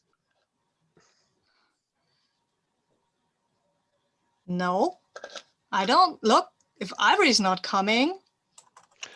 I mean, why is Ivory not coming, perhaps? Yeah, exactly. Why isn't she coming? So why not ask Ivory rather than the guy on the ship? Yeah, he's like, I don't know, man. Yeah, Tim pats him on the back. He's like, maybe go sit in the gunner position. That'd be better for you. Ivory, can you come here, please? Yeah, I can talk to her. But so hell. Ivory will come catch up. Yeah, what's going on? When are you coming? You guys are taking the Loth Wolves. There's like nobody left on base. What if they come back around? Let's drop the Loth Wolves then. You're part of the ship, girl. You've been part of the ship forever. I thought that Lieutenant Trazic wanted the Loth Wolves because you guys are going after Star Destroyer. Care about that Lieutenant Trazic should check with me. That's my ship, right?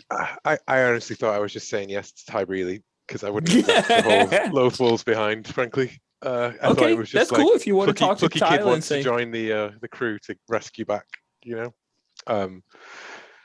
not because it's just otherwise like a cargo full of NPCs to on top of us, right? exactly. okay, so Right. Ty comes and basically you convince him, hey, you better leave the rest of the Loth Wolves back behind. I think the same argument that Sabine's just put forward there, in that like they're needed on the base, right? The Right. skeleton crew kind of thing. So Exactly. now the Loth Wolves are getting off, and you're telling Ivory to get on? Yeah. I mean, she's part of the ship. She is. All right. All right.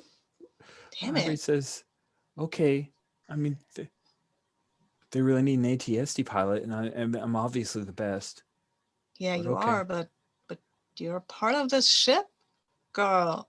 You don't just go off and without even saying something. I mean, if you want to, sure, but say something, okay? Okay. Zyra, this war is bigger than just the ship and who's on it. Oh, Kark, you, Arden, you don't understand the thing. I guess not. No. Does it sound just like your uncle, Zyra? My uncle, yeah. Yeah. A You bit, don't just yeah. leave without telling anyone, Zyra. Like, and you're just like, what? Yeah, well, I mean, I didn't leave. No, I didn't leave my uncle without telling anyone. They were, my family was, I don't know. Fuck this. Syra is out of sorts. She's kind of, yeah, well, she had a thing for Ivory, but apparently Ivory didn't think that the same. So, yeah, well, whatever. Damn it. Ooh, it's like a sort of like, well, you made your choice. Like, and then it's like Yeah, well, I mean, like Syra's not that old. nice. It's turned into passion instead of passions. That's good. That's Yeah. good. Wow. I love it. I think what happens is Ivory comes on board and she'll come up and sit in the co-pilot chair, I guess, as you guys fly up. And we'll need Lalit, I assume, to be at the sensor comms trying to figure out where did this Star Destroyer go. And Ty really is finishing up the repair jobs, rewiring stuff, like all the way up into his armpits in those random wires and panels that they have on all starships. Of course they do. Nice. So I'm going to stick Ty in the NPCs in places, because at this point he's not on Whisper Base. Wild. Cool. So, you say you want to find where a Star Destroyer's gone. How do you imagine Lily is going to do that without having to get like super Star Wars science BS stuff? Like, Greg, what do you think Lily does here? Do you have any ideas?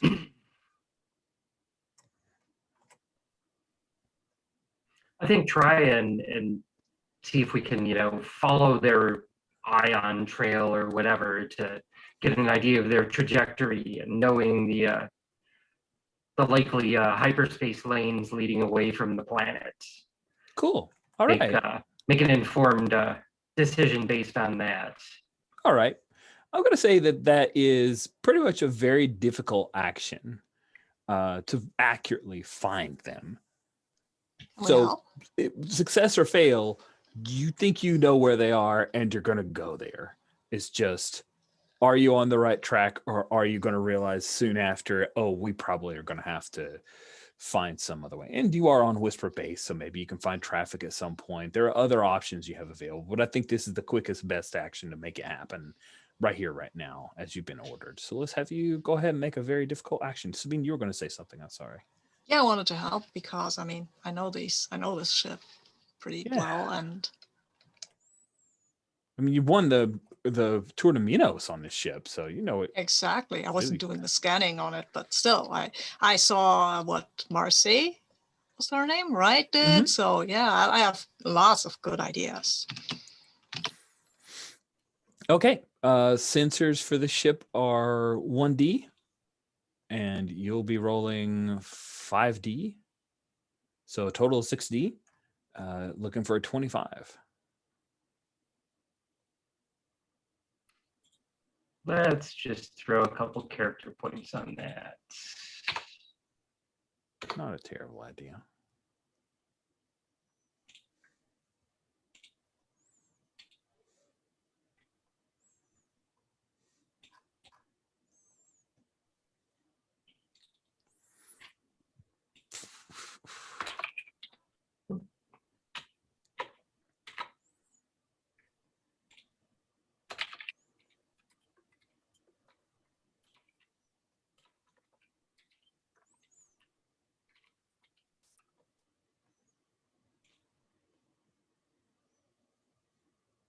Oof.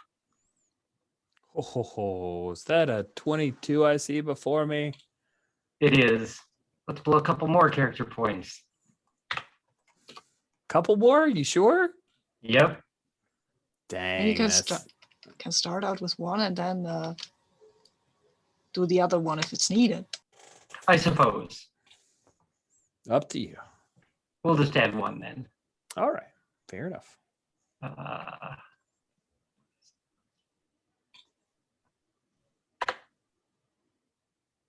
Good enough. Wow, squeak. So You we got did it. get a one on the force die. Certainly did. So, you realize looking on the Imperial trade lanes, like this is information that's been shared with you guys, tracked by Whisper Base, collating that, looking at the sensors, that the place. Yeah, that makes sense. Your condition is still on. You definitely feel angry. You realize that the place that this place, the place that this Star Destroyer has traveled to, is a planet on the very edge of Zsinj's empire. Like, it's according to the week whether it's considered part of Zsinj's empire or not. And I'm going to share screens just so we're all on the same page. As I click the right button, it is. You guys are currently at Arda, and it's headed to a place just outside of Mandalorian space called Belthu. Now, Belthu, as you guys know, has been at, like, there's a rebellion going on there that is not officially aligned with the New Republic, primarily coming from one of its moons called Woth. And Belthu, the planet, is also well known because of Beshtek, which is this mining part of the mining guild, is one of the major like board members. That corporate headquarters is located on Belthu. That's where the Star Destroyer is headed.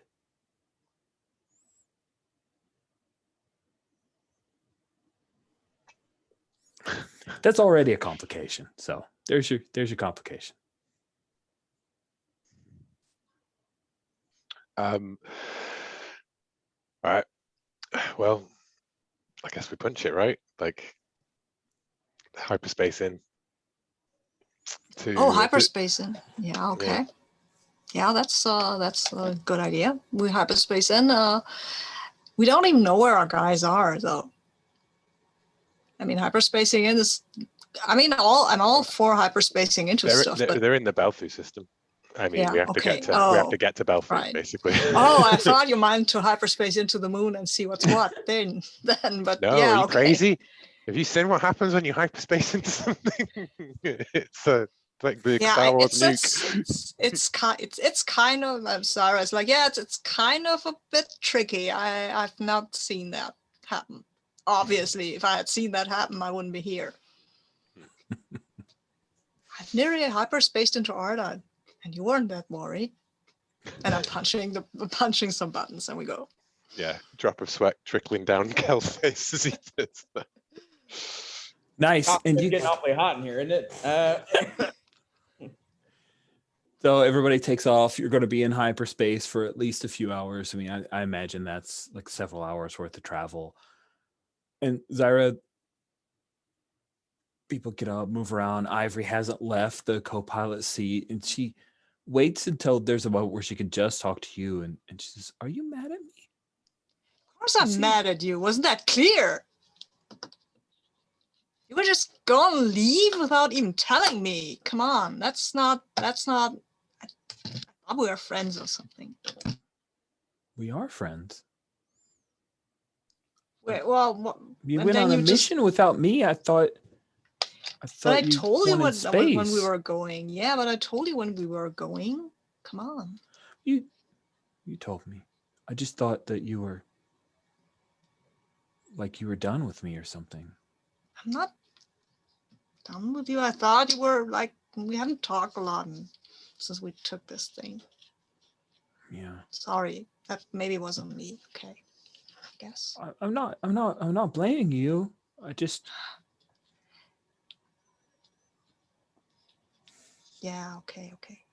so okay. Then we're not done. No, I don't think we are. I mean, Well, how do we I don't know, fix this? I don't know. I just, I'm in a weird headspace right now because first I take out 4 TIE fighters and everybody's like, yeah, that was Sarah, blah, blah. That's totally normal. Ha. Nobody even said that. It was pretty good flying or something. No, Sarah takes out 4 TIE fighters. Fine. And then this Griffing Gazanti drops these Stormies, and I don't like Stormies, but I don't even less when I feel pity for Stormies, right? I like punching Stormies and hitting Stormies and blowing Stormies up, but feeling pity for them, that's kind of, right? That's no. That's Damn it. weird. Yeah, right. And then then we suddenly have all these lost wolves, and Cal lords it over my ship. It's not my ship, actually, it's Carvo's ship. So he should have a bit of respect, right? Mm-hmm. But mostly he's like, do this, do that. Yeah, and then I need to get off on a speeder bike, so take out these TIE fighters before I go. Quick, chop, chop. Damn humans. Yeah.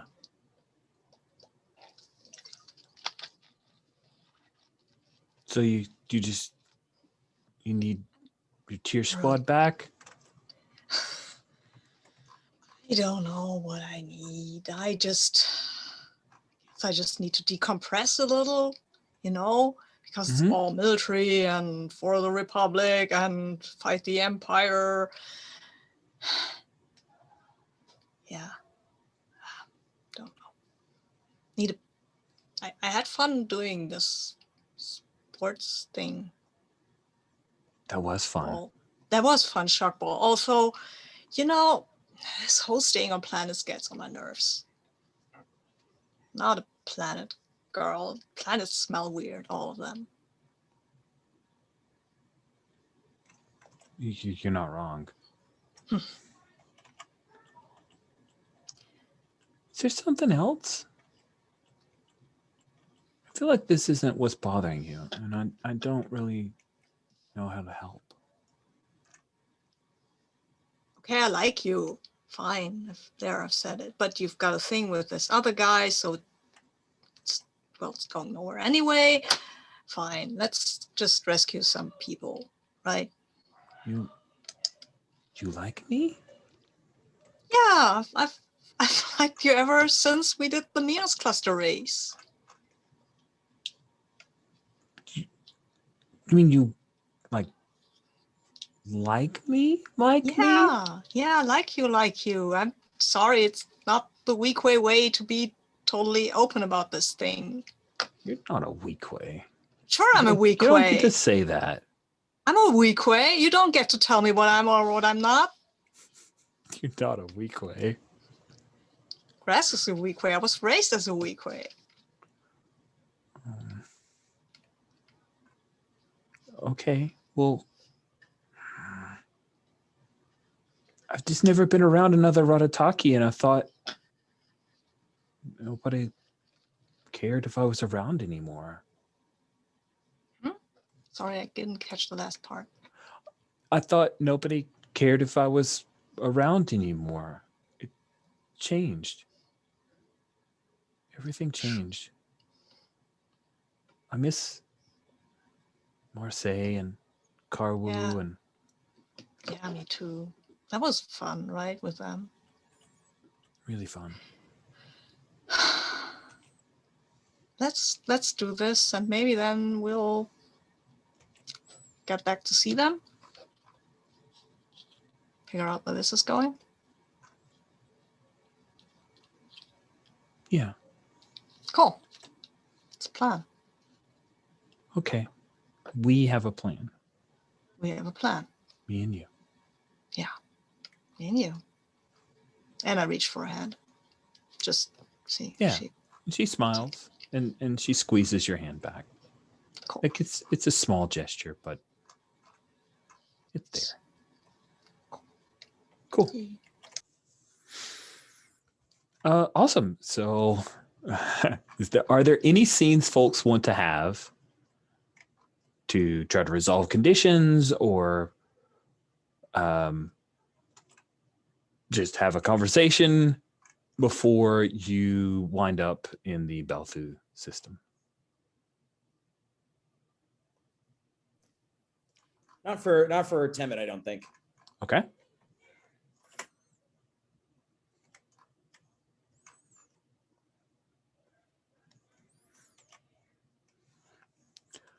What about for Lilith?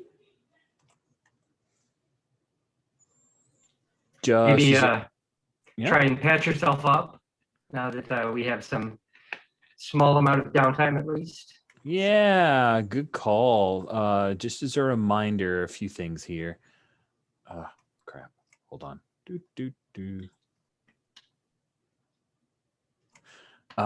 Let's see. People that have conditions.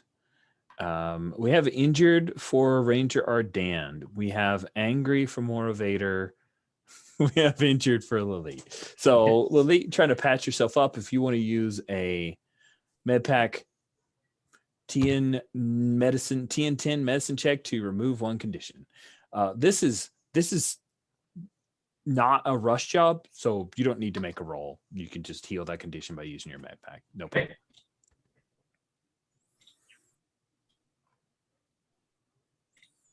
How do you want to deal with your injury, Ranger Ardand? I actually don't have a med pack available to me, so I think You Ardand can obviously use Kel's medpack. Well, if that's an option, then that's what he will do. I think it probably looks like Ardand's used to operating in the field for a long time with an injury before he can get it patched up. So it's just kind of checks himself what's damaged, starts wrapping it up, and Trazic probably sees him. He's like, "What are you doing? You have this." Trazic takes out the stim and throws the rest of the medpack at him. Yep. Ardand takes out the stim. Oh no, you're gives him a tight little salute and uses the med pack, pats his pocket where he's got 4 stims waiting for him. Does. Canonically, he does. Cool. That will cure that.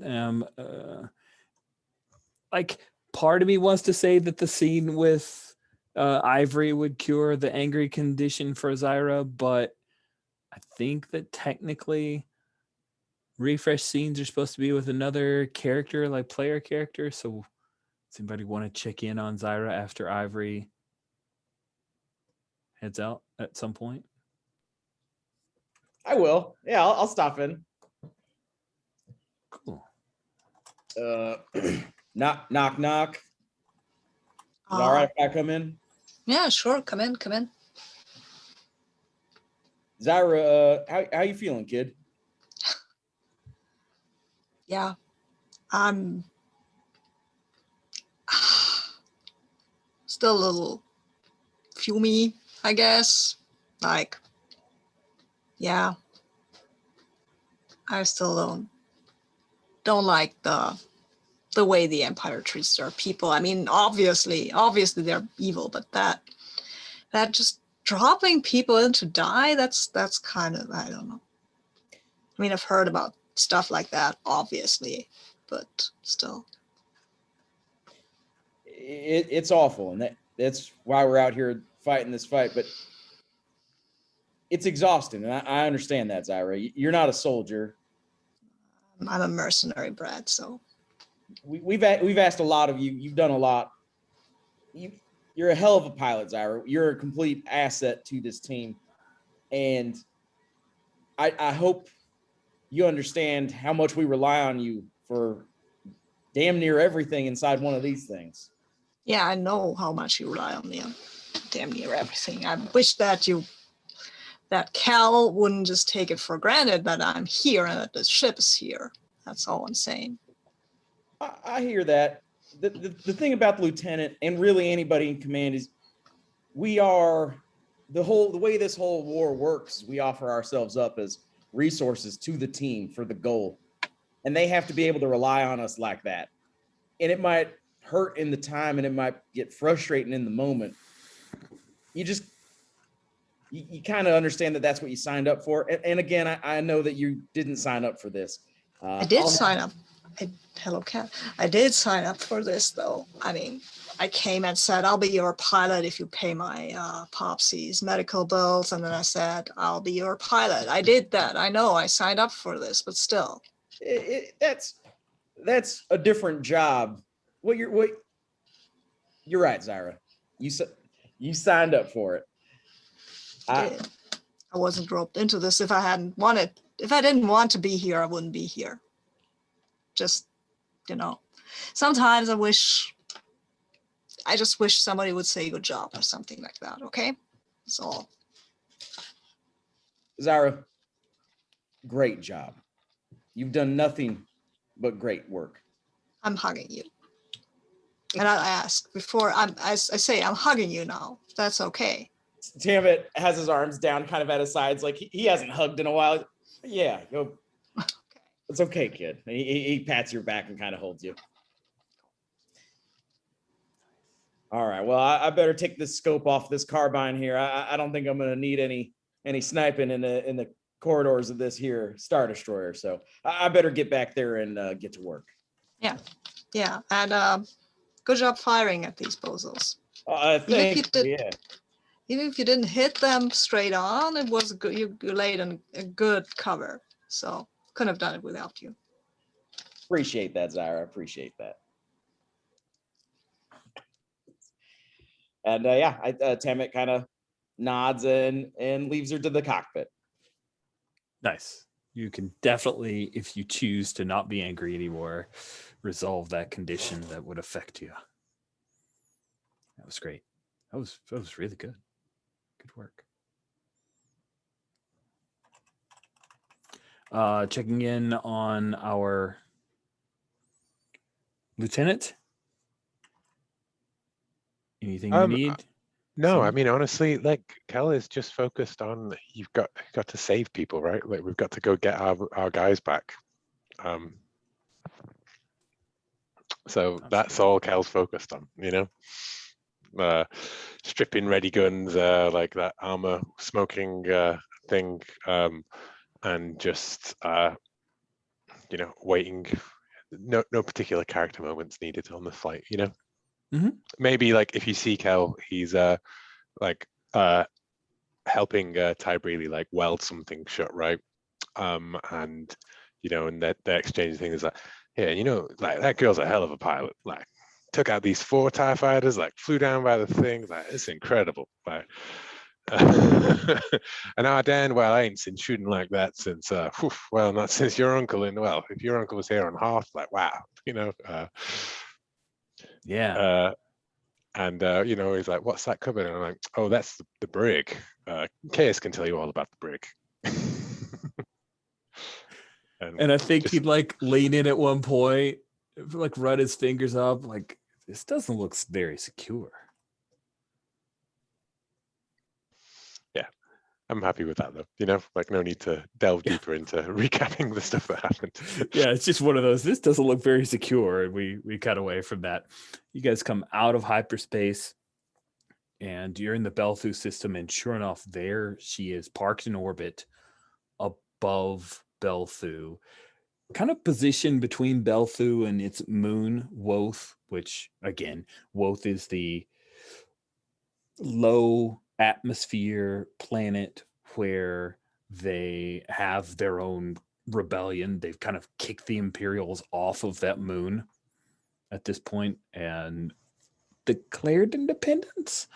But, you know, that's the thing. But the Star Destroyer is parked like in between the moon and the main planet, or in between the moon and New York City.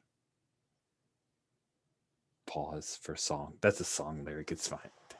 Kind of, sort of. It's fine. It's an 80s song. I'm old. I don't know why it popped into my head, and I had to verbalize it to get it out and to share it with the world. There you go. It's there. I've dropped that deuce. There's nothing you can do with it. Okay. So yeah, the Star Destroyer is there. You see that it has some ties, like, you know, just patrolling around it at this point. It's not bombing the planet. It's just parked in orbit over Belthu.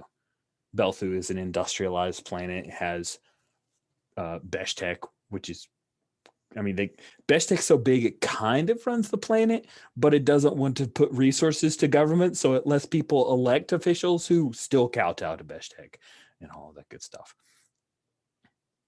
Lieutenant Trazic, there she is, hundreds of times bigger than the sparking fun dream. What do you do? You know, up in the cockpit, right, like staring out like over the shoulder of Zyra and the other sat in the thing. Zyra, you reckon you can? Man, it's going to be a tough flying, but you reckon you can get us in under their scopes? Like if we power down all the non-essential systems, try and go dark and drift in. I try, but I used to know this guy make himself look like a piece of space junk. You know? That's not quite the problem. The problem I see is, yeah, okay, so we're docked into there and we kind of make our way in, and what do we do then? We tell them, hello, we just want to take these people off your hands. You probably don't need them anymore. Thank you, bye-bye. Or do we have a plan here? Well, we get on board. Case slices into their systems, locates our boys, and we go and punch out of here. Is there any chance that the turncoats are in there maybe doing work, or do we know for certain that they have been taken prisoner? Is there also the unlikely chance that they turned back? I don't want to believe it, but what do we know? That's a good point that he's got there. And also, I think maybe at least some of you should wear stormtrooper armors. I mean, you're all you, and you can all wear these things without squashing your ears. Yeah, that would. And I think, you know, the smoking armor, it like looks down like, yeah, you're probably right. I think we got another couple of spare sets because we must have loads of stormtrooper armor at this point hanging around the base, right? Like, you just got a whole bunch more. Yeah. I mainly didn't say about the stormtrooper disguises because I was happy with not having the armor box refreshed. You know. I mean, are the stormtroopers really wearing armor, or are those costumes? Because they don't seem to stop. By the rules of HyperspaceD6, they are wearing armor. And they're wearing pretty good armor, right? Actually, Jim, it is called blastoid armor. It is armor. You are awesome. But you can shoot while wearing these helmets. Yeah. Of course, as soon as we do have to shoot, it's dramatic reveal time, right? Yeah, I mean, that beard that Tam is rocking here, that probably wouldn't fly with a stormtrooper. I mean, only if he takes off the helmet. Yeah, but if he wants to shoot, he has to, basically. But I mean, you know, I'm just thinking, this is our last session, right? We got half an hour. To Yeah. me, it feels like it's a sneak on board, try and find our guys and find out what's Yeah. going on and break out of there, right? Like, yeah, another daring rescue from right under the Imperials' noses. Yeah. Absolutely. Yeah. So you go in as stormtroopers, free these. Maybe I can go through the air vents. I'm smarter than you humans are. I've heard Think that of the air vents. no one Jeffrey's will think tubes. of- No, that's the wrong franchise. that's Oh my the- goodness. no, Two games but- and both games have made Jeffrey Tube jokes today. It's crazy. But Sweet. they have air vents. I know Ezra complained about going through them. So Oh, Oh, yeah. that's Well, I mean, every Star Wars video game teaches me that every Imperial installation has got massive air vents that you can walk through. Some of them with huge fans, you know, I that a mean, Force user can stop or something. Bad right? Batch has used air vents as well, so it's a thing. Like the most recent Star Wars media of on any TV or movie was using air vents just like a couple episodes ago. So it's fine.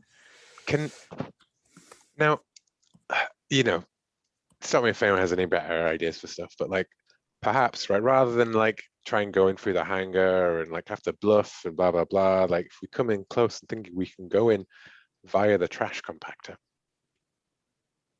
you know, because the Kind trash of the compactor, reverse Millennium Falcon.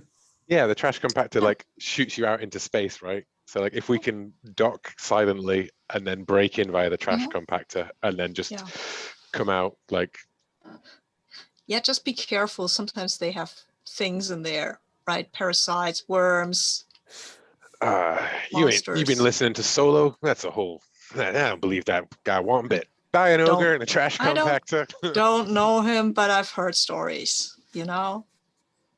They leave those things unguarded, so that's a great idea. Yeah, let's do that then. Let's go there. This Zap. this is like putting ourselves in the most dangerous place first, and I love it. That is amazing. Okay, so I'd like It'd to all be see a easier roll. after that. I'd like to see a roll if Zyra is able to sneak up and hook up with the trash compactor, or if complications happen there. Yeah, And let's see that. And then, you know, if we're successful there, then we jump ahead. Here's the thing: this difficulty is lower than you would expect. It is a moderate difficulty. You may use the ship's mobility. Oh wow, okay. And is the ship still damaged? Is the ship still damaged? No, we actually talked through. You should be 5 by 5. Is a lot of dice, so that's 8 dice. Cool. It's possible to fail. Yeah, it's always possible, and I've added another one that I hopefully don't need.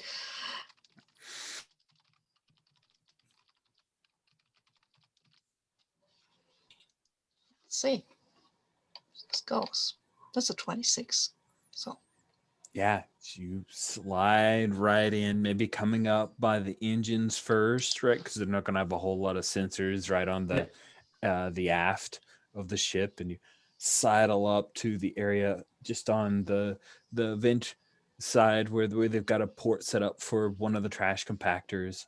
And I mean, it's Star Wars, so we probably don't have vac suits. It's just a thing where you like airlock up against the trash compactor thing. And who all goes into the Star Destroyers? Does anyone stay behind, I guess is the question. I mean, we could leave Ivory in control. She's done that before. And this other guy, this Lost Wolf guy, he can also maybe man the guns and use Stormtrooper in, and I use the air vents.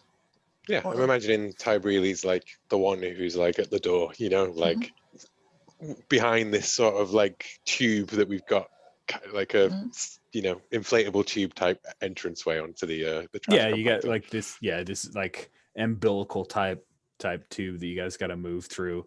I think there's a moment where he says, "May the force be with you, especially you, Lieutenant Drazik." Just a wink. Nice. You guys make your way in, all 4 of you, and then you get the point where you open a hatch, you drop into this like mucky water from the trash compactor. It's wet, Zyra. How are you dealing with that? Wet. Eek. I hate it. I hate it. I don't like wet. So I think Zyra like climbs up on the walls to try to get away from it. Yeah. I don't. I'm a weak way. Weak way don't like wet. Exactly. The weak way are exactly why you don't. Yeah, you've got a double dose, right? So you make your way up, climbing, Zyra, with incredible cat-like agility to the air vents, and then Ranger Arden, Leak Keys, and Lieutenant Keltrazik, the three of you make your way to, there's this like hard vent, and that it comes into, I mean, it's similar. It's not a Death Star, it's a Star Destroyer, but we'll say that it's got it's Imperial design, so it's got a similar layout, and it would come into the detainment section, like so how are you going to get past that grating, though? It would take a blaster, really, and that's going to be loud. Lalit, I know we can blast through this, but is there any chance at all you can, this isn't, can we, you got a torch, maybe we can just open it up somehow? I'm sure there's no computer to hack it. I mean, we can blast the thing, but it's going to make this a quick trip. What do you think, Lieutenant? Yeah, I'm just thinking what role that would be. Maybe like It's the air vent behind. The air vent goes into the trash compactor, right? Does it? yeah, I guess. Yeah. I think you got into the air vent. You're like able to climb around up and above and everything like that. Yeah. So I'll get to the other side, open it up for you. You give me a boost, someone? Hold on. There's no like, at least as I'm remembering it, like there's no open up. It's just like a thing. So, but it's a grate that's kind of bolted in. So you need to have some kind of tools, like a multi-tool, something like that. Hydrospanners, I don't know. You need something to open it up quietly. You could totally blast it open. It is not a block. Well, it's just, how are you going to do it? But you don't. The tool gives you a 1D, right? But like, we've been sort of framing things as having like gear like on already. It just doesn't give you a 1D. So like, I imagine that our engineer techie person has some sort of like little utility belt full of stuff, right? Yeah, I'm thinking the multi-tool that goes with me everywhere. Yeah. That sounds good to me. Star Wars Leatherman with a little tiny little lightsaber type thing, right? Like instead of a melding torch, about that big. Like, so doing it without setting off any alarms is moderate difficulty. Okay. And I think you are repairing, modifying, operating technology, right? Does that feel like a thing? So it would default off your technical? Sure.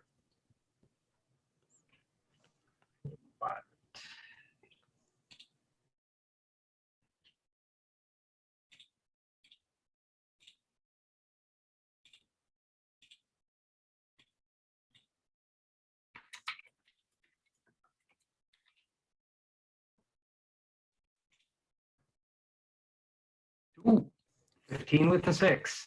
Wow, that is just exactly what you needed, and the fortune favors you. So that destiny die. You use the tool. You're able to pop out maybe the bits from the other side. Zyra, you help. You kind of pull the grate forward because you're on the other side. By the way, Zyra, I'm totally biting off of New Hope. Like, there's this grated walkway, and then there's a central area with some cameras and everything, and a few stormtroopers who are behind a computer console, and they're not paying attention by looking down this hallway. But this is a detention center, so there are prison cells on either side down this little hallway, and you help them. You pull the grate, and you guys sneak on board, and you've got your stormtrooper armor that you're wearing, other than Zyra because it hurts her ears. What do you do? I'm sorry, when you said what do you do, were you asking anybody in particular? I'm sorry. Well, let's ask the commanding officer, Lieutenant Trezek. What do you do? I think. Well, how many of these stormies are there? Well, like 5. 5. Like I'm kind of imagining, like in certain Star Wars game, like you can go through the vent up above, and there's like a rail, like a great walkway going over that you can clamber, like, and see down through the gratings, right? So like Sarah goes up there, right, and sneaks up above them, and we try and, like, she infiltrates the ship through that route while we go down there and we go like, "You there? Where are the prisoners?" Like. That's awesome. We have orders to take them to the shuttle bay. Like that kind of thing, Love it. Love it. Low 5 voice changer for the win. So you like roll up 3 stormtroopers just kind of appearing, right? Because you're going to play it off like you're meant to be there, but they're dead end hallways. So you just magically appear.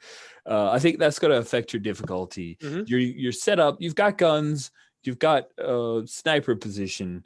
But let's see if you can pull it off just by deceiving them. So, yeah. I think the difficulty, again, this is like really weird. So I'm going to give you, it's difficult to do this. I mean, to be honest, I'm really doing it just because in A New Hope, they try to bluff before they shoot everyone. Yes, they right? did. So, that's why this is difficult. Yeah. I get 4D in deceive, and I assume I've got Chaos and Ardand, like, flanking me, and kind of like if someone says like, "Who are you?" You're like, "He's your superior officer. Shut up." Give me your background. Tammit's definitely down to keep the ruse, but he also, the traditional way stormtroopers are always holding their blasters kind of at ease. I think Tammet kind of is turning himself right and left to have just the barrel pointed at one of the troopers. So as soon as it goes wrong, he just squeezes the trigger. Nice. Okay, so that would give me an extra 2 dice for you guys. So I should definitely do this, right? 6 dice. 21. So I didn't do it, but I will, I'm not saving these character points for anything. So hold on, wait, it's difficult. It was 20. Oh, I thought you said it was very difficult. No, I said it was difficult. Okay, cool. So you succeed, but it's a 1 on the destiny die. So yeah, what's the complication? Okay. So you say can I say, because I want to know where the prisoners, like where we heard there was a rebel strike team. Where are they being held? So if they tell us, but perhaps they do then start to get suspicious, right? Like, because then we can. Those rebels were repelled. There was a lot going on, but they were detained. They're probably all dead. Probably. Dad, you find the bodies? What? Oh, He looks over at one of the other guys. They talk for a little bit, and one of them says, "Those rebels tried to take the bridge, so obviously they failed. Sith Inquisitor Nix turned over control to Captain Orana. And then we've come here to Belthu. But obviously those rebels are dead. So, sorry you got those orders. Carry on." Rich, is there anything I can roll to like get a vibe of who these, if what they're saying is true and honest? Sure. If you want to see if they're trying to snow you or lie to you, I think. It's perception based. So, but you're not actively trying to deceive them. But I think using deceive makes the most sense if you had that skill. And I'm going to call it easy. You need a 10. All right. So just 3D. I know this is nonsense. Hidden details. Search roll. A search roll, maybe. Oh, you know what? Search makes a lot of sense there. Details, Yeah, that's good. I like that. All right. There you go. I was looking for something that was like under perception that was more perception related. Yeah, I kept being like, there is a spot skill because I remember putting a thing Yep, in yep. it, right? Like, I remember you doing that too, and even talking about it. Yes, Serge. All right, so With I'm rolling Retson. 46. I got an 11 with a 1 on the destiny die. The reason there, I'll just let me explain my reasoning before you absolutely destroy me. It was the way you said that made me feel like maybe these are that our rebel friends also trying to be fake Imperials right now. So Tammet is lost. He's not a good spy. He's lost in the spycraft. He's a sniper, man. He's a good ranger. He is not a spy. So yeah, you peer, there's something very fishy about this like Sith Inquisitor turning over command of the Star Destroyer and then them immediately coming here. Like that spider sense is still going off. But you also realize these guys are so far down on the totem pole, as it were, they don't know the truth. And I think that's frustrating. So I'm going to give you a condition as a complication from your 1 on the destiny die and failure. That seems, oh no, it's easy. So yeah, you still, the complication is they don't know what the truth is. There we go. Not a condition. Just the complication is these guys are literally in a detention center that has not had, maybe you come over, check the records. They haven't had a prisoner in 2 cycles. They hear stuff third hand. They don't even get second hand, third hand. So these are like Tags and Bink. Do you know the oh yeah, That's stormtroopers? absolutely Yeah. yeah. So I went ahead and marked lost. I think Ardan's just like fair. I think, you know, as a stormtrooper, I salute and I go like, you two report with me to the bridge, and I just say it very loudly so that Zyra can hear, like from the through the air vent, right?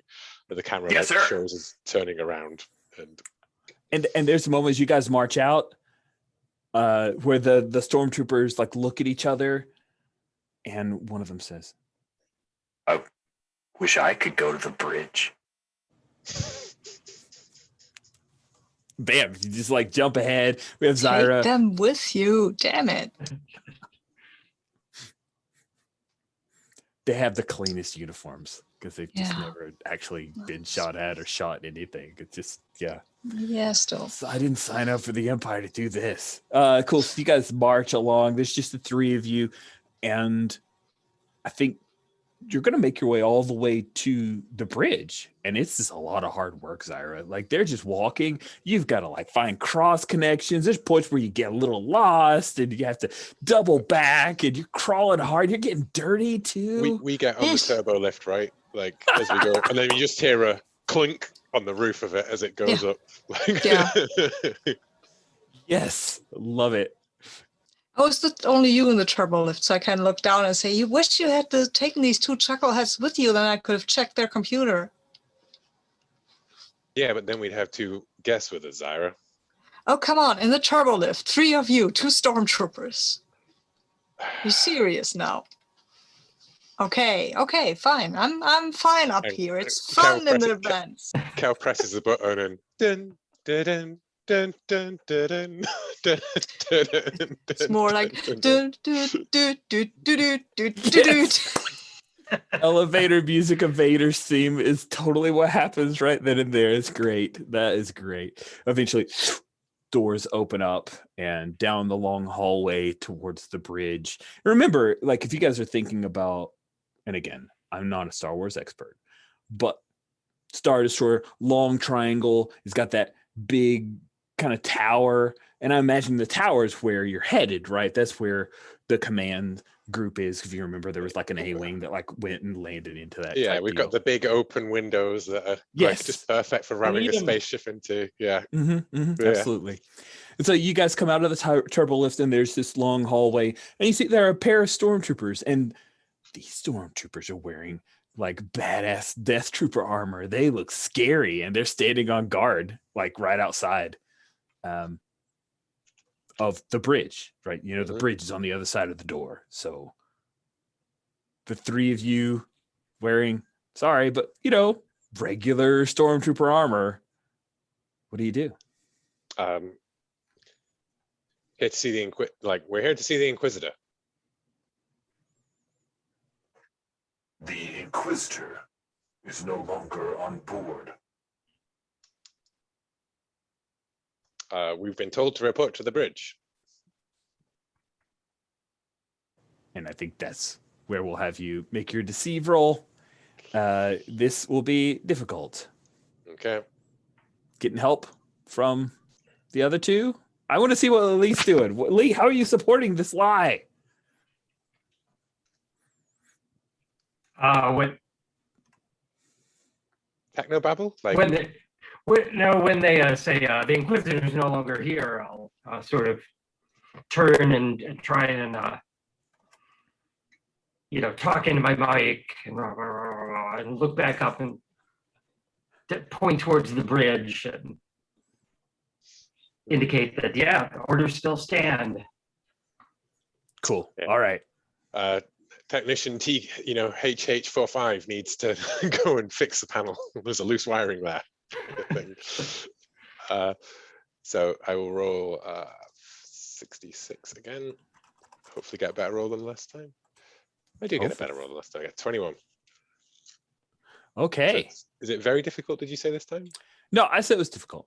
Okay, cool. And So, the two dark, death troopers, they look to each other, and there's a moment where one's not talking to you, but you can see just like the neck is moving, like they're talking on their interior comm to someone else. mm-hmm. And then the door opens up. And they don't even turn around to look inside where you're going. But yeah, you guys enter. Zyra, how do you get in here? You think there's air ducts that like connects all this? Sure. I mean, they need air. Everyone needs air, and they need everyone good. Needs okay, air, right? And then All right. I'll just go and look what's what on that bridge. Okay. All of this is very weird. Yeah. So when you guys come on board, the doors close, and you see that there are a number of stormtroopers here. And there's this moment where they all turn to you, and then one of the pulls the helmet off, and it's Pex. Yes. What the crap are you guys doing here? We're here looking for you. You found us. We're here to rescue you. What are you doing? You're short for rescued stormtrooper yourselves. keys. I can't believe they didn't call you on it. Is that when Zyra crashes out of the air? Yeah, I mean that's when I just pull out the air vent grate and say, "Wow, I crawl through these air vents. They're real dirty. Should have known. Empire never leaves anything dirty." What would Mora Vader say? What would Mora Vader? Indeed, she would not be happy. Cool. And then Sergeant Corinne turns around from one of the computer terminals and looks up at you guys. If you guys are here, is Whisper Base finished? No, man. Nah. The attack's finished. Yeah, the attackers are finished. Cool. And then you see that. So remember Star Destroyer, like they have that long walkway, and then the huge windows at the end that overlook everything. And then there's like these banks where the computers are, and you got these techs wearing the goofy ass helmets that are sitting down in that. At the end, standing by the windows, is a woman. And I don't think you guys recognize her, but she turns. It says, "Do you know these people?" And Sergeant Corinne says, "Yes. They're Lieutenant Trezik's team." And the woman starts walking down the We should really have named ourselves at some point, right? You should have. Had a squad name. like the Lothwolves are such a Lothwolves, badass name, and you guys were just whatever. Anytime you should have named your team. I mean, I'm almost tempted to say, "Nah, that ain't my team. We're the Screaming Gundarks." Yeah. Gundarks. Well, we're gonna have to figure out how you guys got on board so easily. I'm Captain Aranabesh.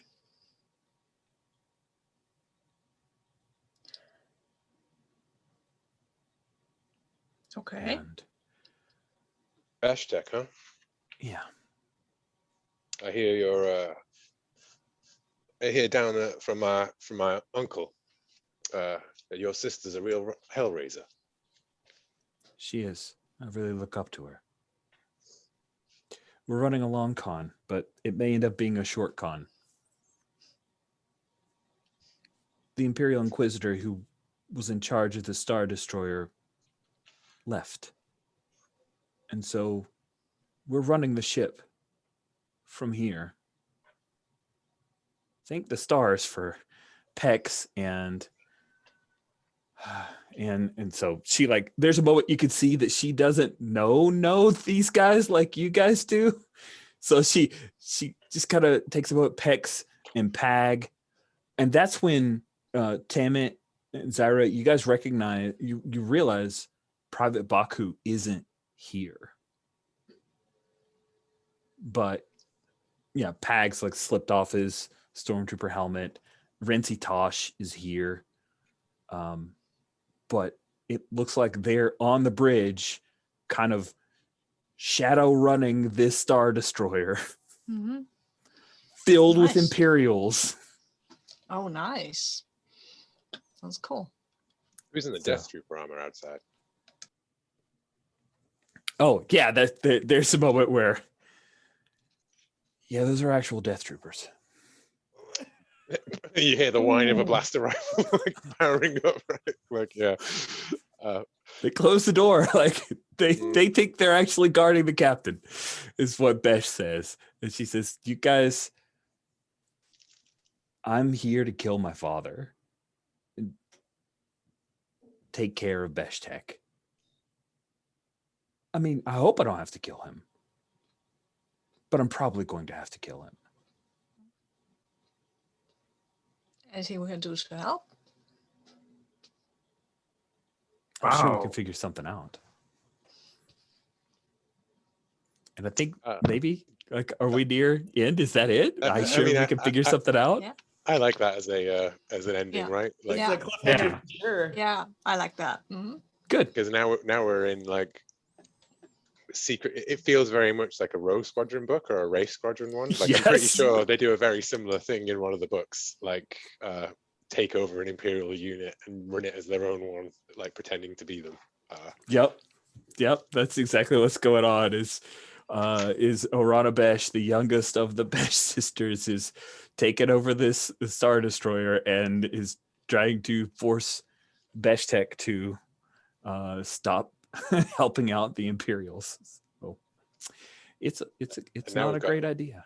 an ace TIE fighter pilot who's suddenly on board and is going to win hearts across the squadron as they go on, right? But she never takes off her helmet.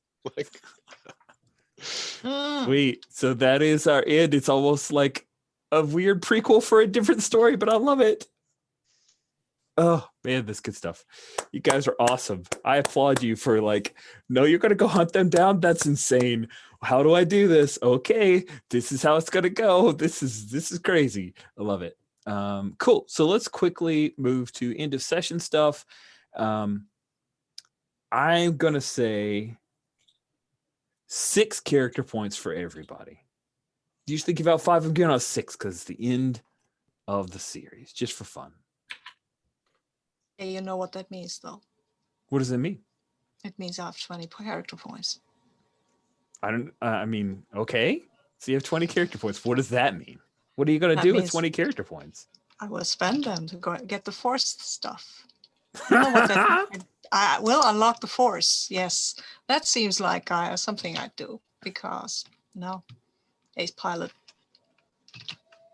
Awesome. All I don't know how to write this down on the character. You don't have thingy, to. But It's Oh, no. cool. Hold on. You don't have to. Okay. It's always been there. Hold on. Boom. There's the force on Ooh, row 28. Okay. Hello, force. Hi there. What do I put in He there? has a- One, right? Yep, you have a 1 in the force. Nice, nice. Right. Cool. I knew what the West End Games force stats are. Alters, control sense. I don't know why I was so surprised. I'm like, oh, they're not on there. Yes. I will love it. Love it. Love it. Love it. Yeah. Cool. Cool. Okay. So that brings an end to our story. We're 2 minutes up. So if anyone needs to go, I know it's late for our European friends, but I'd love to stick around for some stars. And like, if you have one wish you have to express, you can mix it in, but primarily stars, because we are technically done. Technically. Who'd like to go first? I'll go first. I loved this so much, Rich. This Okay, good. like I said, just the way you've been running these games together, having us jump in and you say, hey, so my morning game got weird, and now the world you guys are playing in is totally different. I love that everyone was down to just get into that mix and see what happened with that previous game. And I just can't, yeah, I was so jazzed when we got in there, and it was just like, I don't know why. I was like, maybe they took it. Maybe it's theirs. Maybe it's theirs. The whole loved it. Sabine loved the character scene with Zyra and Temet in the cockpit. I feel like sometimes, especially in the Star Wars games where it's more military focused or whatever, it can be tough to get those character moments. And I like that you pulled for one and kind of pushed for it to happen. Because I probably wouldn't have engaged in one like that deeply otherwise. So I really appreciate that. It was great. Those are my stars. Yay. Thanks, Cody. Who'd like to go next? I can go next. I love this, obviously, because Star Wars and because Star Wars Saturdays and because, sorry, the time slot actually works with hiking. That's also super awesome. That's cool. I didn't even think about that. But you like to go out when it's weather's not terrible. Yeah, well. Anyways, that leads into more stars, of course, stars for the speeder bike thingy that Will pulled with Cal. That was awesome. And also, I will always love the lead trying to fix things and then not fixing them. And also, I love the way you talk to the prisoners at the beginning. That was awesome. And yeah. And Tamet, that scene we had, that was lovely. I feel that there is a bit more understanding between these characters. And that leads into my wish, which is I wish to see more of these guys, peoples. Yeah, please. Someone. Cool. Will or Greg, who'd like to go next? Greg, would you like to go? Sure, I can go. Tamet, some really nice character moments during the session. That was really nice to see. And from both Sabine and Will, lots of great cinematic action early on. It was just like a roller coaster ride at the beginning of the session, which was great fun. And Sabine, your scene with Ivory, I really loved it. Sort of, kind of out of nowhere, a really nice, little digging a little bit deeper into your character, which was fun to see. And the confession of liking them was nice. It was great to see. And Rich, just great job on this whole thing. And thank you. This last session, I was sort of expecting things to wind down, and they did not, which was fun. And thank you to you all for bringing me into your group and letting me play with you. It has been a wonderful experience. Yeah, likewise, I'm sure, from everyone. Thanks, Greg. I loved having Lily around, and I loved the whole crew, obviously. I really loved the flying at the start with, the engineer patching things and the gunnery and then the sick flying and everything and the ship running around, the escapee coming out, which is totally what I was hoping to happen. And I was like, I was like, everyone to the bridge. And I was like, I want to leave that door open for that, basically, to happen. Cody, like, your roles, man, like, it's so awful at every opportunity. So good. Thank you for really rolling so badly. Yeah. I'm a team player like that. Yeah, yeah. And I loved all the action. And Rich, so what did you expect for the last, for the second half, really, after we saved Whisper Base? Because as soon as you said that they're not there, I was like, well, we got to go get our guys back, right? Because where are your rebel friends now? They're coming for you, right? Like, they're coming to save you. That's what your rebel friends do. You're right. You're right. What did I expect? I'm a foolish man. That's great. But if you just pulled all that out of I imagine this is what happened in the Plutonian Shore game, right? Is that they seized the Imperial Star Destroyer with the help of the turncoats. Yes. Yes. Yes. Okay, so they had a not trained as a Jedi, force sensitive PC who had been going back and like this is the 10th session, going back and forth with this Imperial Inquisitor who had taken the Star Destroyer and chased them, the force sensitive, to Whisper Base. Then they decided to pull the Return of the Jedi, like, I'm going to go visit you on your terms and talk you out of doing this crazy thing. And then during that conversation, they decided to ally up to go kill Warlord Zsinj. And in a, do you really care? Like, are you really attached to the Star Destroyer moment? The player character kind of convinced the Sith Inquisitor that she could just let it all go. And so she just handed it over to the next person, who was their player character, Arada Besh. And during epilogues, Kai, who was playing Arada Besh, says, I'm going to use this Star Destroyer to like make my dad stop supporting the Empire. And I'm like, that sounds crazy. And that's where they left it. And so you guys kind of stepped into Orana trying to carry through on this plan. And I'm like, how does this even work? Because it's not like Sith Inquisitor could tell a Star Destroyer full of people to stop being Imperials. So they're just running a con game from the bridge. Nice. Which I love it. probably couldn't have happened if you guys hadn't turned some stormtroopers who had enough Imperial knowledge to like kind of pull this off so far. So it was awesome that it like rashed together like a pair of Legos. It made me really excited. Nice. We're now like when Luke Skywalker and Leia and stuff show up in the X-Wing and books, like they're supporting characters helping out in the Plutonian Shore like game kind of thing, right? And then I guess it all depends on who plays the next game. Right. Yeah, and the sad part, it's not sad, but like I don't even have plans to pick this up yet, so we'll have to figure out how to get it on the calendar. I mean, Rich, you also didn't have plans for us to do this, so no, I had no plans. We are pushing this into reality, and you just have to accept that. I have to accept it. That is true. Whenever it's natural to, I think, right? Like yeah. Whenever one of the Beshes pop up again or whatever, right? Because like, or it can just be like, Besh Tech was taken over, but signed up with the Rebel Alliance after, one of Zsinj's Star Destroyers like inexplicably blew up like a workstation or something, declaring war, making it look like declaring war on Besh. And then Mora Vader showed up, and then stuff got really weird. And it got really weird when Mora Vader shows. She makes everything weird. Yeah. I mean, ultimately, I guess what we've done is like we've established that if we were to run either another hyperspace or more Plutonian Shore, like using any of these characters, we could now mix and match. You know what I mean? Yeah, absolutely. So it's a pool of characters now crossing paths. Sorry, I'm just geeking out over the continuity of it all. Like the threads all winking together. I'm glad, Will, that you get out as excited about it as I do, because it's been a treat. You all were really top notch, and I appreciate how well you work together. I also, I'm always nervous. So this is going to sound mean, but it's true.